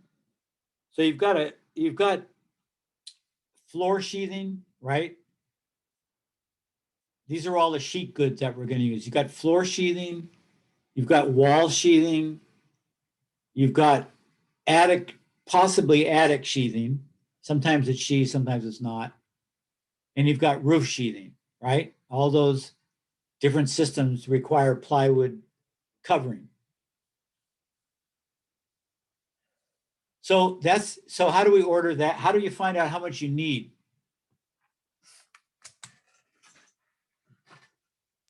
Are those all gonna be the same kind of plywood or? No, not necessarily. Good question. They used to be much nearer, but now we've developed different fads. So they used to use 3/4, even 5/8 for flooring. 5/8 is too thin. And they went to 3/4, and that was about right. But now they're doing 1 1 1/8 flooring. And I'm not sure why. I think it probably squeaks less. John, have you done any floors recently, or any of you? Yeah, a lot of people like 1 1/8 Advantech, but I think it's Yeah. because it's basically an OSB product. It's pretty close to 3/4 plus plywood. Yeah, it's heavier, So they're introducing those thicker ones, but the walls are, what are the walls now? 5/8? It depends on the shear wall schedule, but it's either 1/2 inch or 5/8. Yeah. Yeah, it used to be 5/8 all around the nation when I was your age and I was framing, but it went up to 5/8, probably because of seismic activity and hurricane activity, which has increased consistently over the years. And the more your nails, the more meat that your nail goes through, the stronger the building's going to be.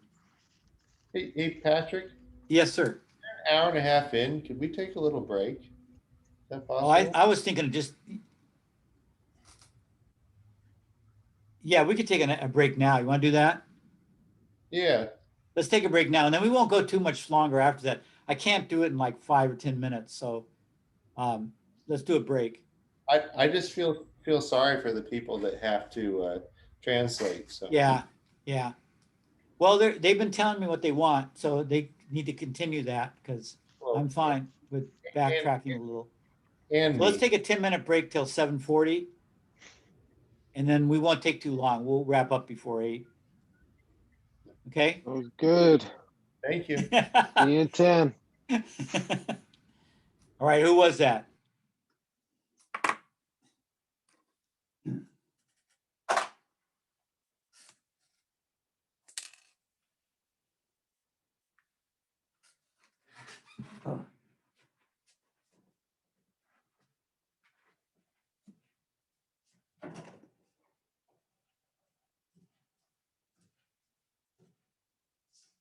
Hey, somebody's home.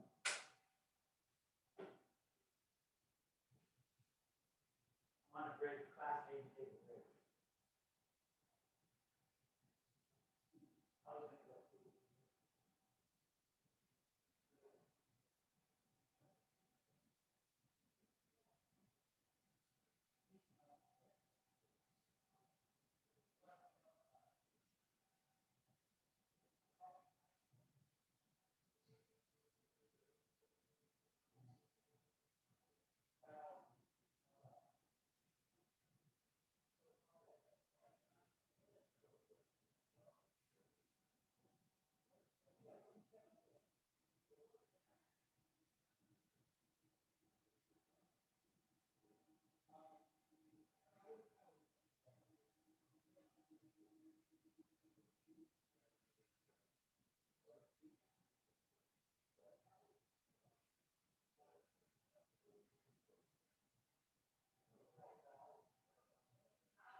Thanks for the break, Patrick.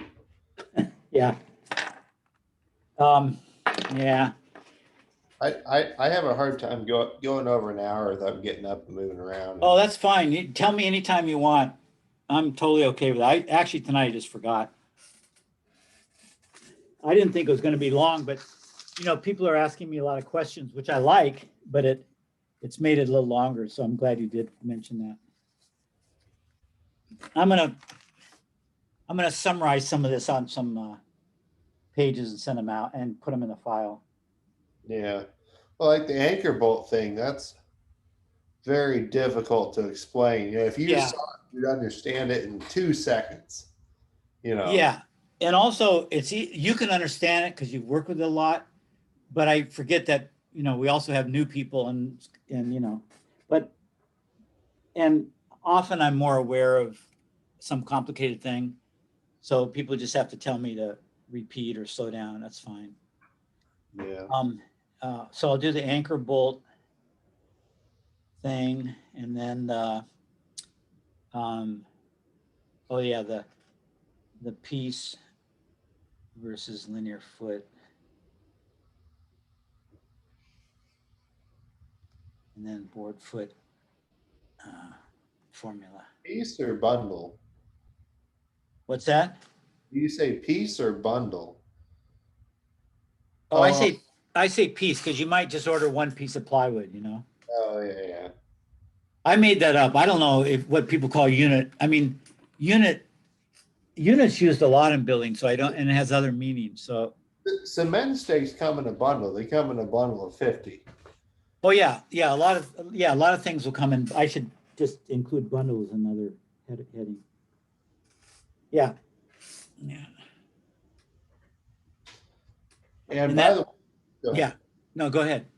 The concrete stakes from Hayward's are so much better than the ones from Home Depot. I never realized what a difference it was. Yeah. There's a few things that are better. You know, they're professional grade.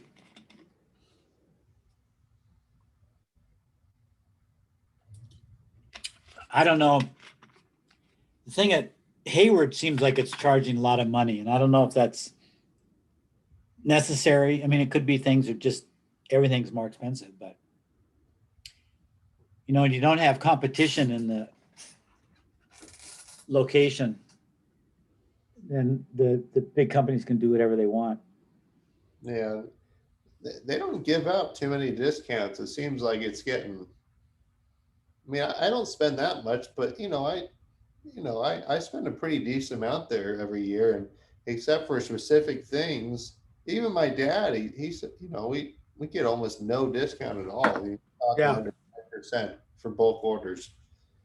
You know, I noticed that too, John. My school discount was always getting smaller. Yeah. The only times I get discounts now is when Kevin out at Glita feels sorry for me. It seems like. Hey, remember Larry out in Goleta? Yeah. He retired, you know? Yeah, I know. It's really sad. He was really good friends with my dad. Oh, really? Or Huh. Good friends over the years going in there. You know, he's my dentistry outfit, my dentist hired a new guy to clean for a teeth cleaner. Yeah. And we were talking, and he's a good friend of Larry's too. Small world, huh? Yeah, no, it's I think he's married to Larry's daughter. really. Yeah. Larry bought some property up in Idaho or somewhere and just, you know, exited. Good for him. No, he was always such a guy. He helped me out so much. When my brother first got his contractor's license, he helped my brother out a ton. Because they'll price out, they'll do your lumber list. It's like $250 or something for smaller jobs. But if you order through them, it's free, or they'll waive it. Yeah. But a lot of times Home Depot was cheaper, and Larry would help out my brother and basically do it for free when he was in contractor sales in Santa Barbara. And Yeah. Nice. Larry even took Larry, and do you ever go to the other lumberyard near Rodney's shop? What's it called? Channel Island, Channel City. Channel City. Do you ever go there? Yeah. Is there a woman that works in the cabinet? I think she does cabinet stuff. What's her name? Catherine.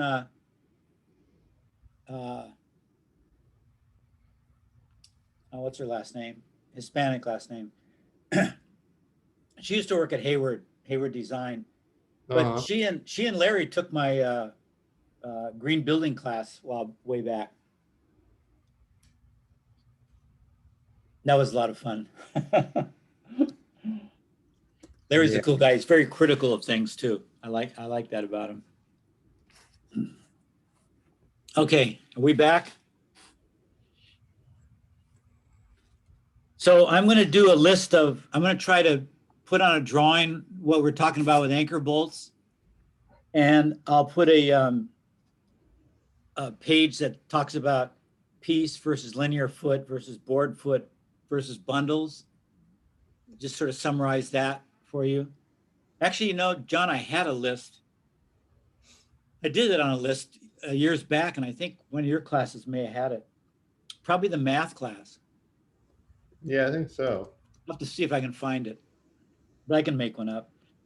And then I'll put the board foot formula on the, that's not important for most people, but since some people asked, I'll put that on a page too.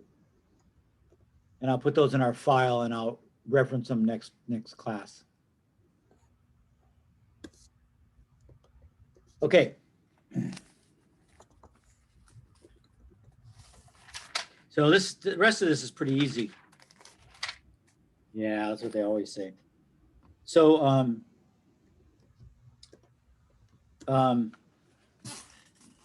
on.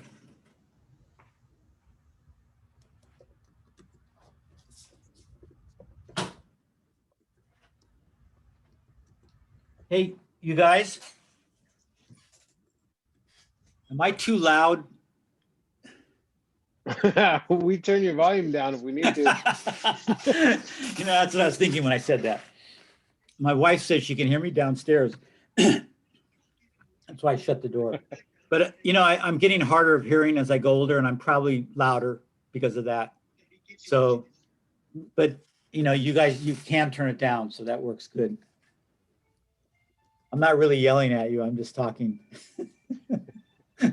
You'll know when I yell. You'll know when I yell at you. Believe me. Okay. So fortunately, most sheet goods are all the same size, except for the idiots who put up 12-foot long pieces of sheetrock. And they're only idiots because they're going to pay for it with their bodies someday. It probably saves a little money. But it used to be most sheet goods were 4 foot by 8 foot.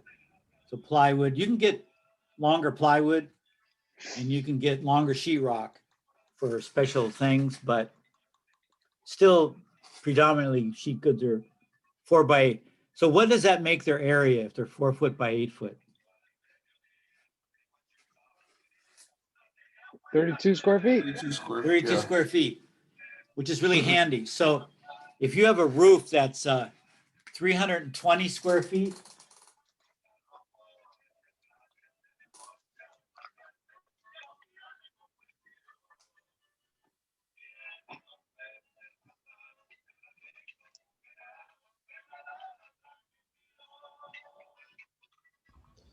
Is someone unmuted? I keep hearing music.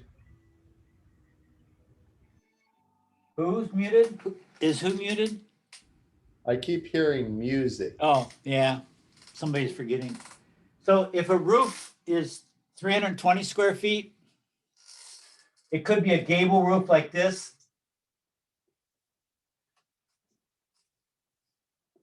With 160 square feet on each side. That's the total area of the roof. 330 square feet, and then each sheet of ply is 32 square feet. Then we just divide this into that, and you need what, 10 Yep. 10 sheets. That's a small roof.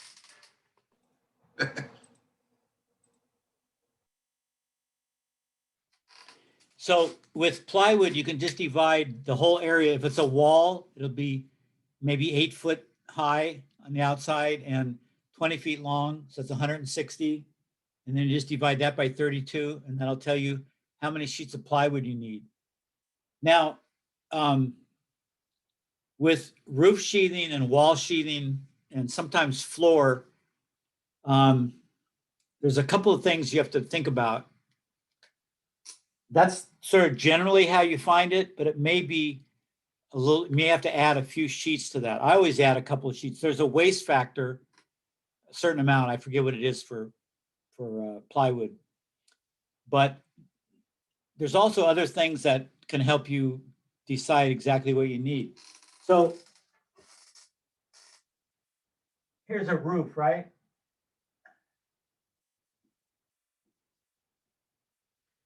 So when you put your plywood on a roof,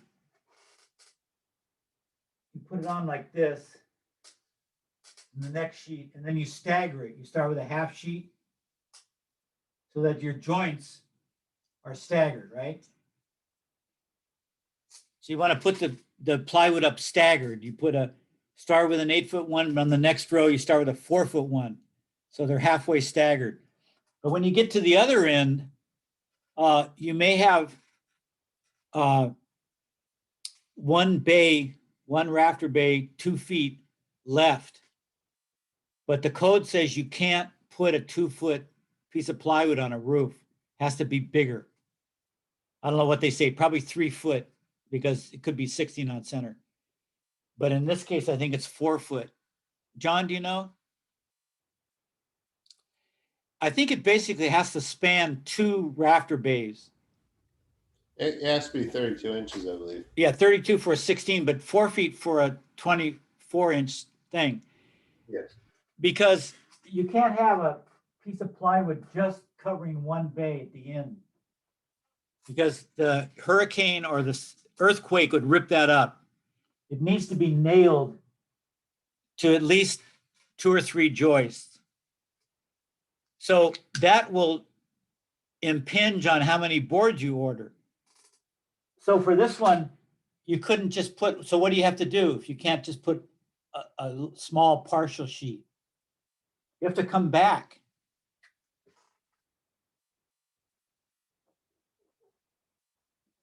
Which means the sheet before that may have to be cut back a little bit too. So that means you're wasting a little bit of plywood. So that formula is not accurate. That gives you the theoretical number of boards when you divide the total by 32, but it may not fit the actual constraints you have for putting it on the roof. You see what I'm saying? Is that one of those situations where you would add a percent? Like you just say like a, Yes. Yeah. So, like, right, you'd add a percent, and over time, if you did a lot, you'd know exactly what percent made sense. What I do, because I don't do this very often, or if I'm working on my own, I actually draw in the plywood. If it's a small roof, small addition, it's not a big deal. I just go, I draw the rafter base, on a graph paper or something where I can get them uniform. And then I just draw in a 4x8 sheet until it runs out. And if it's what's left is too small, I come back, I realize I have to order more. So I just add it all up myself. If you do it that way, you really have to keep track of how you're cutting them so that you don't cut something wrong, and end up, oh God, I shouldn't have cut that. I needed it for this. So you got to just be a little more aware, but it does save you money.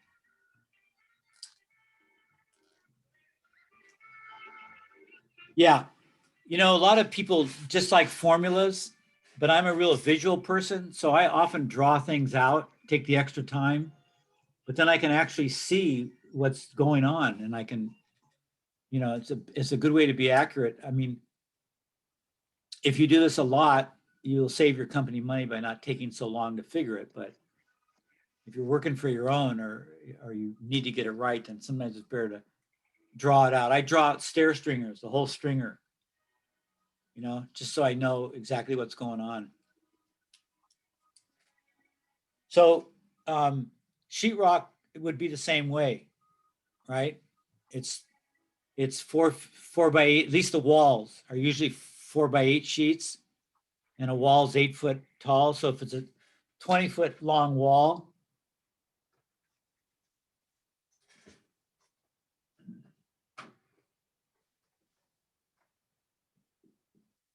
it's 8 foot high, so it's 160 feet divided by 32 at 5. That can't be right. 20 feet, 8 foot. Yeah, that's right.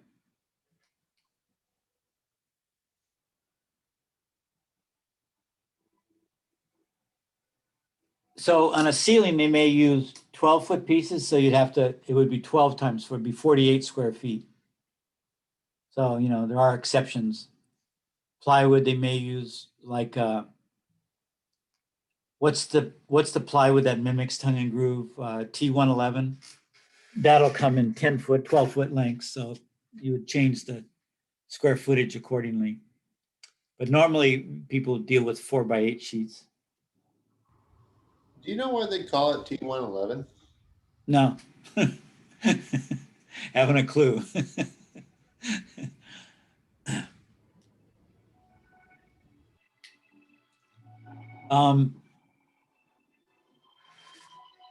So I tell you what.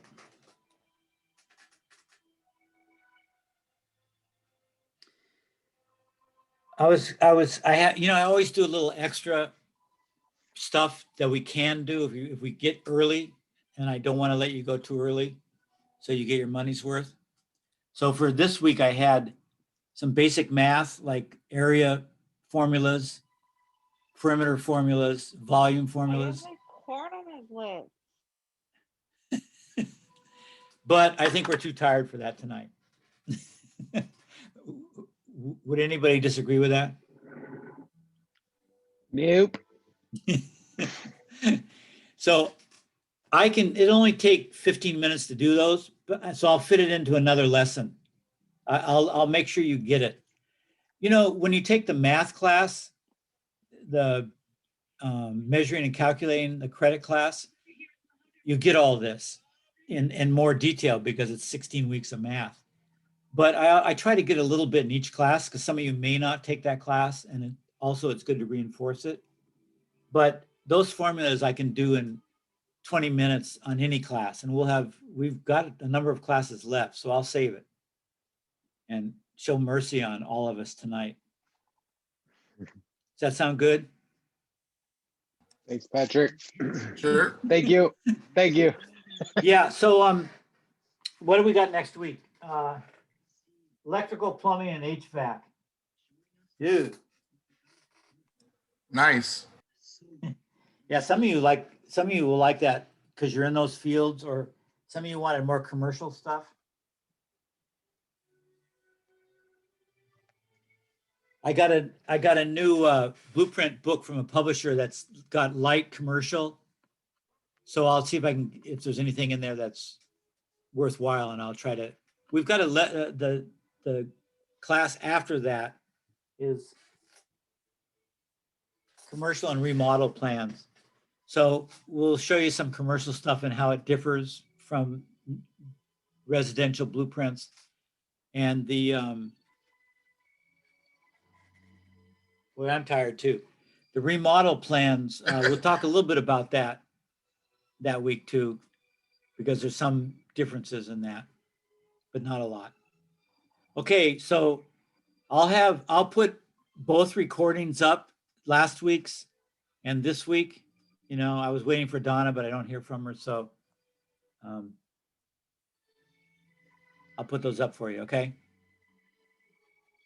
And I will see you. I'll probably do a blog. I'll probably ask you what was hard to grasp this week and maybe how I could teach it better. That might be a good thing to have a blog about.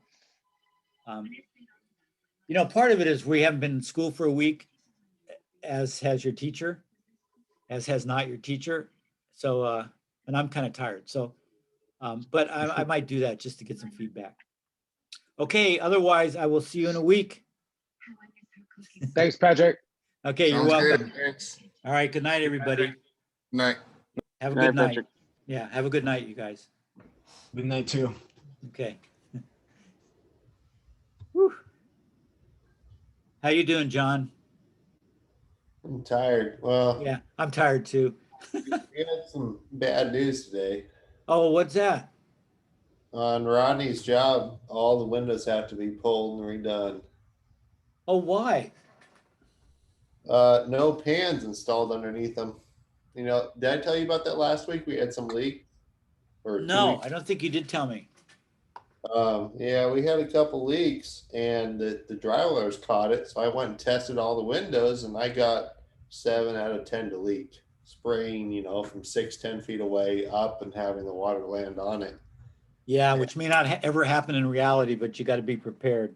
But the house has no overhangs. So, And so, so Geldwin came out today, our local rep. who? Geldwin, the window and door manufacturer. Oh, yeah, yeah, yeah. So the rep came out today. Printed on every single window. There's a stick-on label in English and Spanish is installation directions, and the first step is check rough opening for size. The second step is install pan underneath window. Yeah. No So- pan. So pans weren't installed, right? Yeah. And is there room for a pan in the Yeah. rough opening? There should be, but there's already stuck on the outside sheetrock on the inside. Oh God, it's already that far. Oh shit. But we're only to brown coat, not color coat at least. So Yeah, it's doable, but no, it's it's a mess. yeah. But hey, at least we caught it now instead of Yeah, that's Yeah. right. Every week helps. But no, Rodney was pretty pissed. Well, whose fault was it?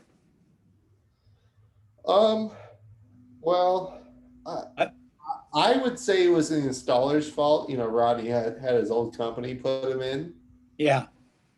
But Rodney's taking some of the responsibility. Well, yeah, he kind of has to, but I mean, who didn't,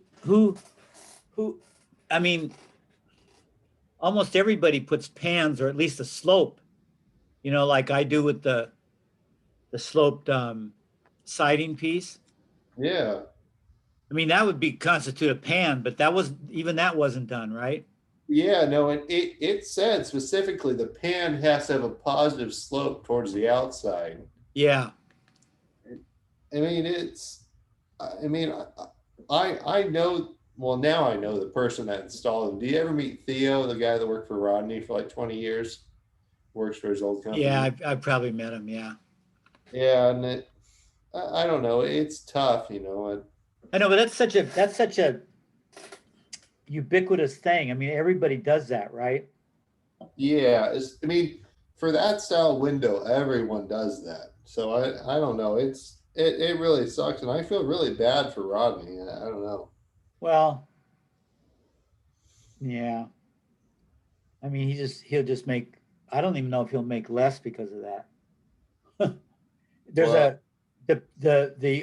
does that project have a contractor, or that's the one the owners are doing and Rodney's overseeing? The owners are doing, and Rodney is the project manager or something. Right. But no, I think Rodney said he's paying for the demo and stuff. So, I mean, some of it's coming out of his pocket. It sounds like. Wow. So, no, I mean. So. Well, don't worry about Rodney. This stuff happens. I mean, it's happened dozens of times in his history. I mean, he's not going to like it, but that stuff happens. Yeah. He's got a lot of money, don't he? He, from what I see, and I don't know Rodney that well. I mean, we're pretty good friends, but we don't do things together, and we don't talk finances, except he's always telling me how much money he's making. He likes to make money. So Yeah. he'll be bummed out that he's not making money, but I don't think he really needs it that much. Yeah, I don't think so either. You know, he turns everything to gold. He's got a pretty good Midas touch to him, I have to say. And part of that's his hard work and years of experience, you know. And he woos clients and they come back and they just set him up to these ridiculously great positions, you know. So I never worry about him. And he's got real estate, and I mean, but he's just got a thing about having to always make money. So Yeah. yeah, I mean, I should worry more than he is. I don't worry. I don't give a shit. You know, you run out of money, you just die. Yeah. It's easy in You America. know, you're at the end of the road. It's time to die. You know, what the fuck? Yeah. I don't know. It was just an awkward day overall, you know. Yeah, yeah. Well, it'll be awkward, but it'll eventually go away and it'll be forgotten. It'll wash into the stream of the project. And Well, if they had hired me a month earlier than they did, it wouldn't have happened. yeah, so you know, you don't have to have any guilt about it, but even though that's true, you know, it's no fault of yours, but that's probably true. You know, people complain because I argue with them. Oh, I want to install this way, and you know, I do it all day, but hey, I mean, at least I don't do stuff like, you know. Yeah, I mean, yeah. but it How is many what it windows? is. 10. You know, it's not you know, the funny thing is, you know, it's how people make a living, but in the scheme of things, those mistakes, you know, they seem really horrendous at the time. But in 5 years, they're almost forgotten. And in 20 years, they're definitely forgotten. They may be a memory that you can joke with people. Oh, yeah, I remember the time. I told you the time I was a framer in Hollywood, and I used to go in on the weekends and cut all the pre-cut stuff. And I cut a whole roof of rafters short. I mean, I was sick. You know, I'd only been a framer for like a year. And I was just sick to my stomach. I was so upset. Now it's a joke. Now I use it as a story to laugh at, you know. Yeah. Well, in January, I ordered all this wood for this pergola I built. Yeah. It was all Western red cedar. It was like $5,000 or $6,000 worth of wood, and part of it got changed. And when I did my lumber list, I took the lumber list from the rough-ins I had from the first drawing, took it in, and normally I'd go over it with Kevin Galita because he'll do that. But because of COVID, they don't have anyone in the office. Right. Well, I ordered $3,000 of the wrong lumber.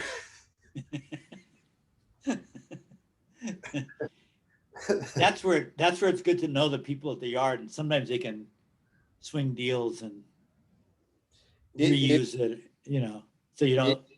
If it was pre new lumber prices and COVID, I would have been able to do it. But so the owner volunteered to pay for half of my mistake. Oh, great. That's great. Yeah, no, that's nice, but it was still Yeah, it's still a bummer. the Western Red Cedar 10 by 16 pergola, let me know. Yeah. No, Yeah, I love owners like that, you know. And it's not even owners that understand building it. This can go on and actually be almost no one's fault, but just happen. But some owners just, you know, they just don't want to be assholes, and they realize mistakes happen, and it's to always pin the blame on a worker is hard because they can afford it less than the owner can. Yeah. So it's kind of nice when they split it, or, you know, say, well, don't worry about it or whatever. Yeah. Straight. So, you know, and so, you know, these things always happen. And the lumber, everything got double checked more than twice at each step. Yeah. And there was one thing, it got double checked to the wrong specs. And there was, you know, I would have never double pulled the lumber list. You know, it just,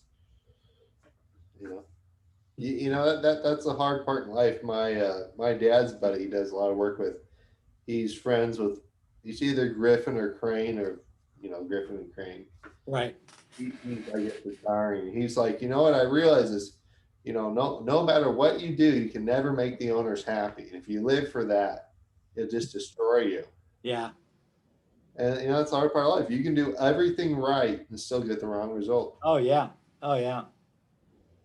And owners have this weird, not all of them, thank God, but some owners just have this, what's that word? Entitlement. They just feel entitled to perfection, and no matter who they have to hurt to get it, they'll just plow through. Man, life's too short to get hung up on that. That's for sure. It's amazing. The richer they are, sometimes the worse it is. I know. I used to work in Beverly Hills and the canyons, Brentwood and all there. And oh my God, those clients are nasty. I did this job in Alston 2 years ago. It's right after I quit. I was working for this contractor, this foreman. I don't know if a year and a half or 2 years, and he started not paying me. He's like my next door neighbor, and it just went downhill. And I needed work. We had to pay the bills, and I knew this friend of a friend, and that she's a draftsman or draftswoman rather. She's like, oh, I have this job with these people. And so we had all these issues with this deck that had been designed, and there were a bunch of issues. Everything was rotten. The place had been flipped before they bought it. Went through all these things, and they kept complaining about the price every week. Every week they were complaining. Then one day, the owner came. Oh, he had this kind of like a TV stand with a dresser below. It was custom made by this woodworking place in Bay Area. He was like, oh yeah, I want a second one of these made. He pulled out the receipt as one of the drawers. He's like, oh yeah, it was $10,000 for this one little piece of furniture. If you could get another one under 15, that'd be great. And he just like berated me over like $1,500 in extra materials. And it's like, I don't know. Yeah. Well, the worst ones are the ones that have a law team behind them, or lawyers themselves. He was a lawyer. Yeah. God, they got you by the balls there, They don't even have to say anything. You know that you will never win an argument against them. Yeah. But no, it just went on and on for like 6 months. I ended up giving up the job. And they kept calling me for a couple months. I said, there's no way. We waterproofed everything, left it, and you have to find someone to finish it. But I wasn't sleeping at night. Yeah. Yeah, it stinks. Yeah. Hey, Rodney really likes your work. Yeah. He told me how glad that you are working with him. So, yeah, you guys will get over that. Yeah. It's a bummer though, things should go smoother, right? I mean, everyone should know enough to get the job done right. But well, it's tough with it's a decent sized job. It's not big, but it's a medium size. It's a big remodel and relatively small addition. But it's hard when you don't have a foreman there every day. Yeah. And some of these things, if they had a normal general contractor, you'd have someone. Right. I went and there wasn't a job site trash can. I brought mine and mine disappeared. I had to buy one and chain it up there, just so the subs would put their trash in a trash can. And there's technical limitations with having a project manager, I think. Yeah. Yeah. But it seems like we're solving them now. We're making it work. So yeah. Well, that only works if the carpenters, like they've got someone like you or a carpenter that knows enough to do that stuff. But that is the danger. I always do stuff, before I was a contractor and after my license expired. I would do it as a homeowner because I was a builder, so I would, the same thing, just a way to get around the law.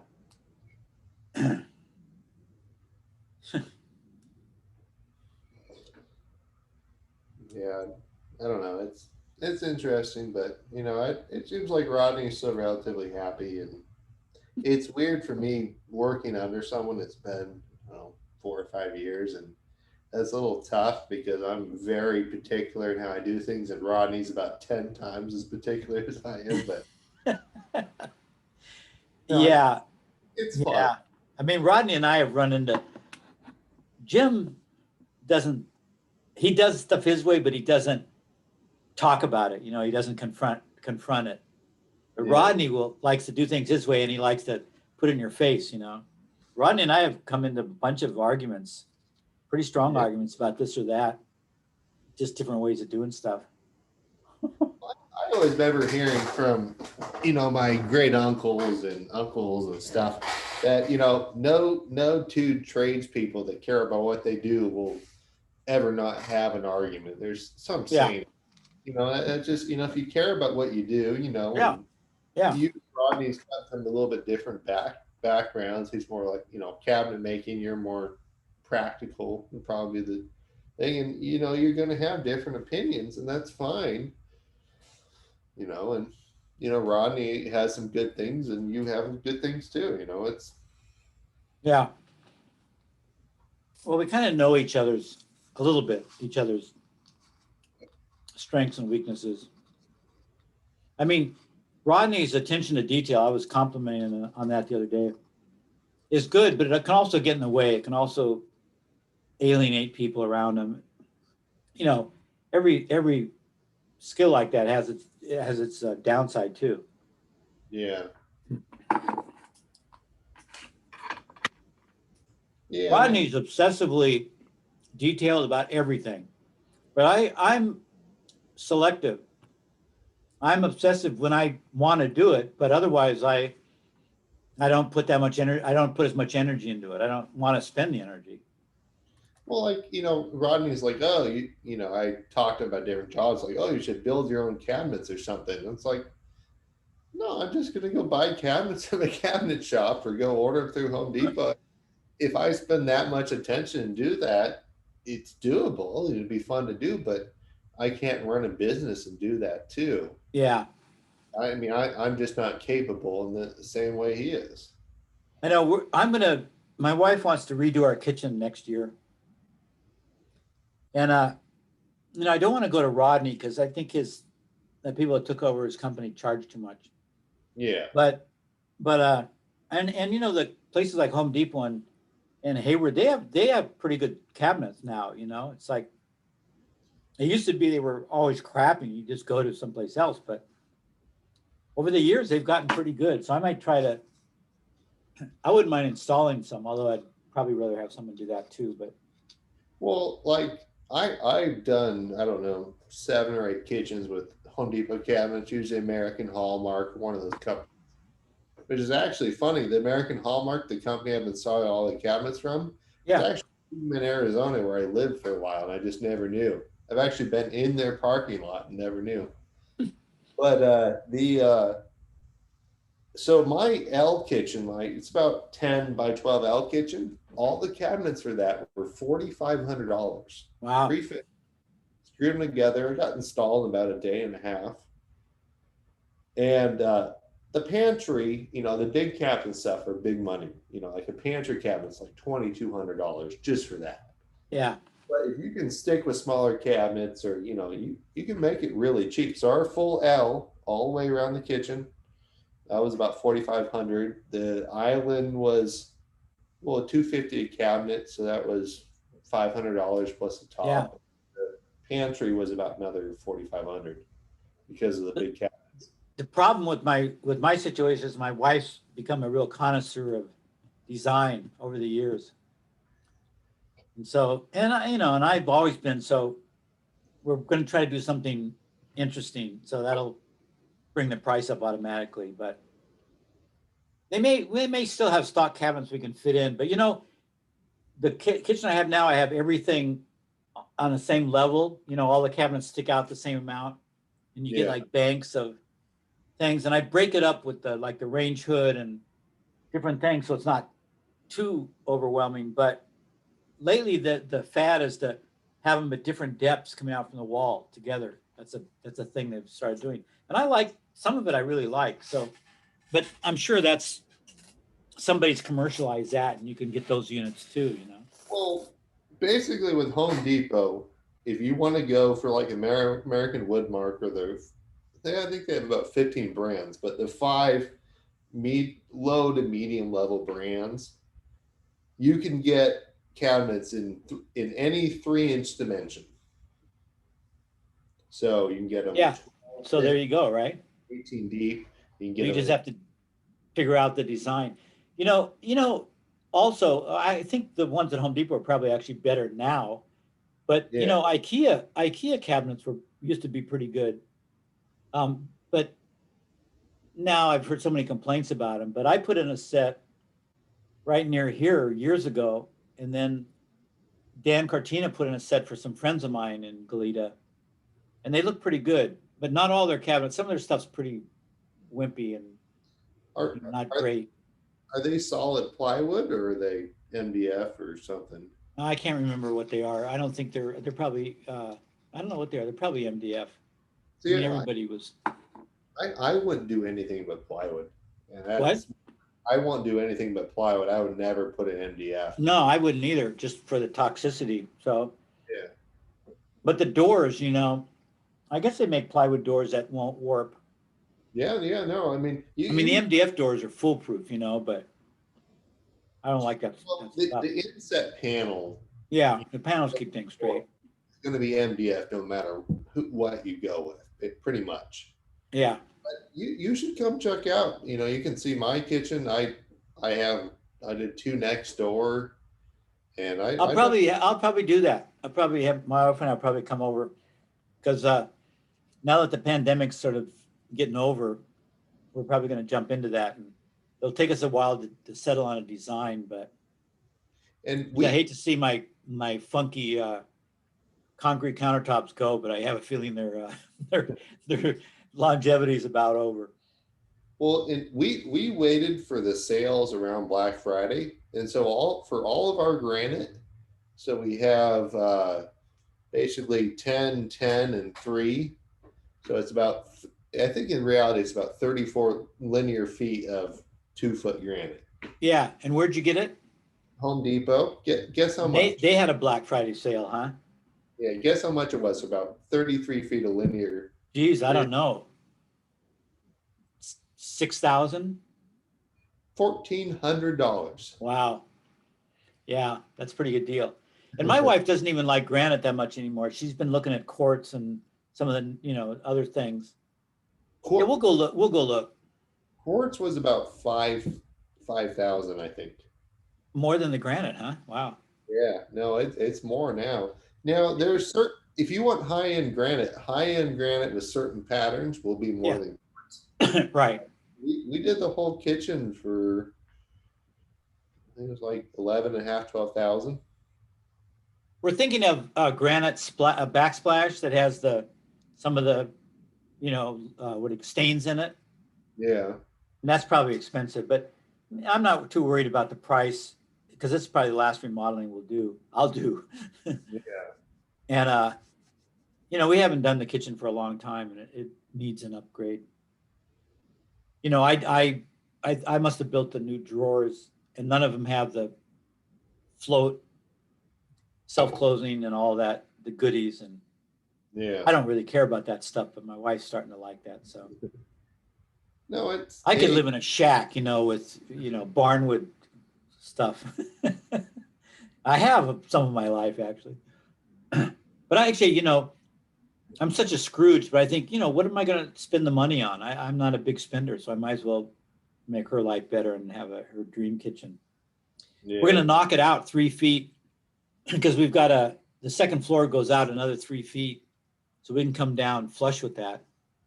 And that'll give us it's a pretty small kitchen. So we'll have 3 extra feet. That'll give us a lot of space, a lot of cabinet space and stuff. So she's pretty excited.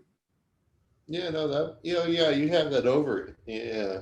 Yeah, and there's a window box, which I've never liked because, she has plants in it and it looks out onto the yard, but you know, those things are all leaky. They didn't particularly buy great ones when they did the development.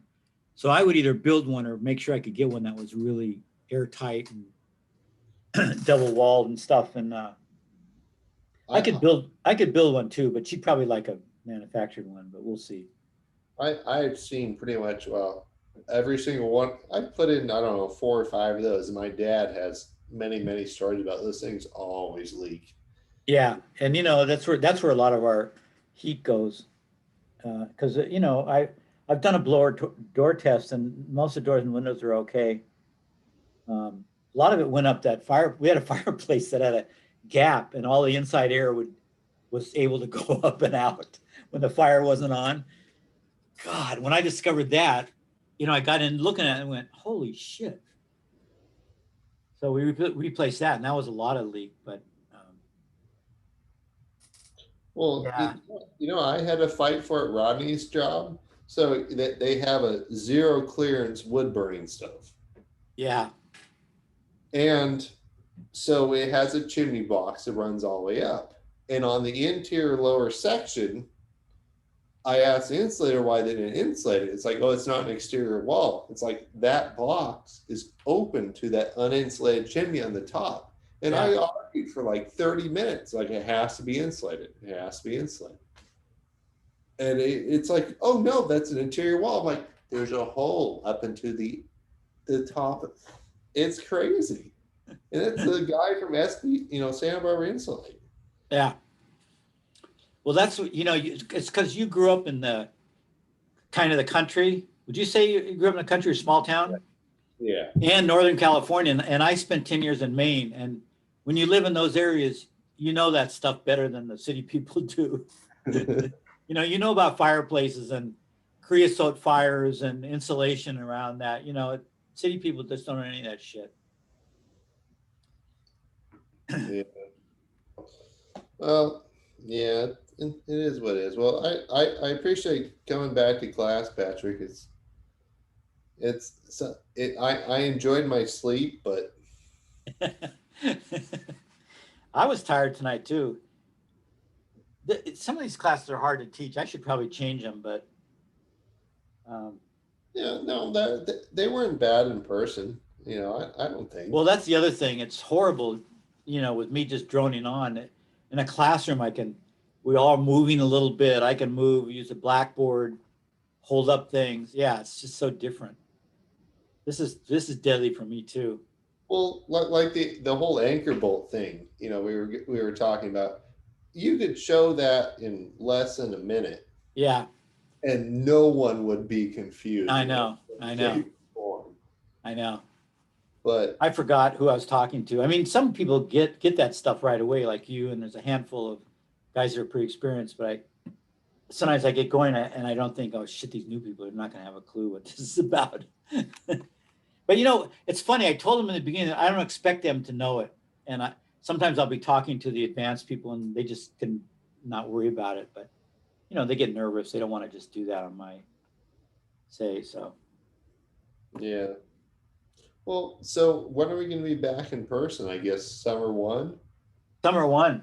I've got you know, we're allowed labs now, right? And during when we were purple, and now we're red, so it shouldn't be more restrictive. So I changed it to Thursday upon our discussion. So it's Monday, Wednesday, Thursday. And I've got the Wednesday as a lab, but I'm thinking we can probably open up the other 2. I mean, Biden is so obsessed with getting this over. I mean, it's great that, you know, he's talking about herd immunity by May. Well, if there's herd immunity by May, fuck, I'm going to have my classes. You know, I'm already done with my shots. And tomorrow, was it California or New York is opening up to over 30. Half my class is over 30 and the other guys will just be right after it. So I think everybody will have shots by early June. Well, I'm number 3 on the wait list for Rite Aid. So in any night now, yeah, I'm going to get one. Great. So I think it's going better than anybody thought. And I took a chance and I thought, well, summer 2 probably would have been smarter, but I think you were interested in summer 1 and maybe some other people, and I thought, fuck it, we'll just do it. And sometimes we have that high school class in summer 2, and even though no one's talked about it, I didn't want to. I want to leave that open. Rodney can teach that too. He likes teaching it. But so I think summer 1 was good, and I think we'll be able to have minimal 1, maybe 2 or 3 lab. Maybe the whole thing will be in person. So I'm pretty excited about that. That's roof framing, right? Yeah, roof framing. Yeah, so no one cut some rafters. No, I mean that makes. And a lot even of- in the and even in the class, I mean, if everybody wears masks and distances what we can, I mean, if everybody's vaccinated, it's really not. You can still get it and still carry it. Maybe they're actually finding out that people with the vaccines aren't carrying, which was a fear they had, which is why they said wear a mask even after your vaccine until everybody's vaccinated. So they're actually finding out it's doing better than they thought in terms of efficacy. So I think it's looking rosy in the future. I'm happy. I mean, even if someone carried it, I could get sick, but I won't go to the hospital and I won't die because these vaccines will prevent that. So I don't care if I'm out for a weekend with the flu. I don't care at all. So I just don't want to die. I don't want one of you guys to kill me, you know. After that, I'm fine. And you guys are young, so you're not, even if you're not vaccinated, you probably wouldn't be in too much danger. But if you're vaccinated, I mean, shit, I think we're home free. Yeah. So anyway, the president will have a lot to say about that, but I'm thinking that, you know, come early May, there's going to be some changes in the, you know, in the setup. The only hard thing is a couple students that are out of town. I don't know. I know you don't have any, but you know, Well, Rocky and James have. There's quite a- 1 or 2 in mind that are considering it, and I would. We're looking into making a recording studio in the patio as well. Well, you know, so if we one- have that, I'll just send them recordings and maybe talk to them privately over some stuff, you know, and then, you know, let it happen. we could also just stream over a phone. You can make it so anyone could share a screen. Yeah. Or just allow me and I could stream it over my phone. Yeah. Yeah. We'll work it out. We're going to do it. So, and I don't mind, you know, to me, that's fine. I mean, the guys, they're not competing for our market, and they're learning something. You know, they're not learning as much as if they were down here, but a lot of those guys are already in the industry. So it's easy to, you know, see what to do even from watching it. So well, I'm okay with it. I probably shouldn't have this on the recording. I'll, yeah.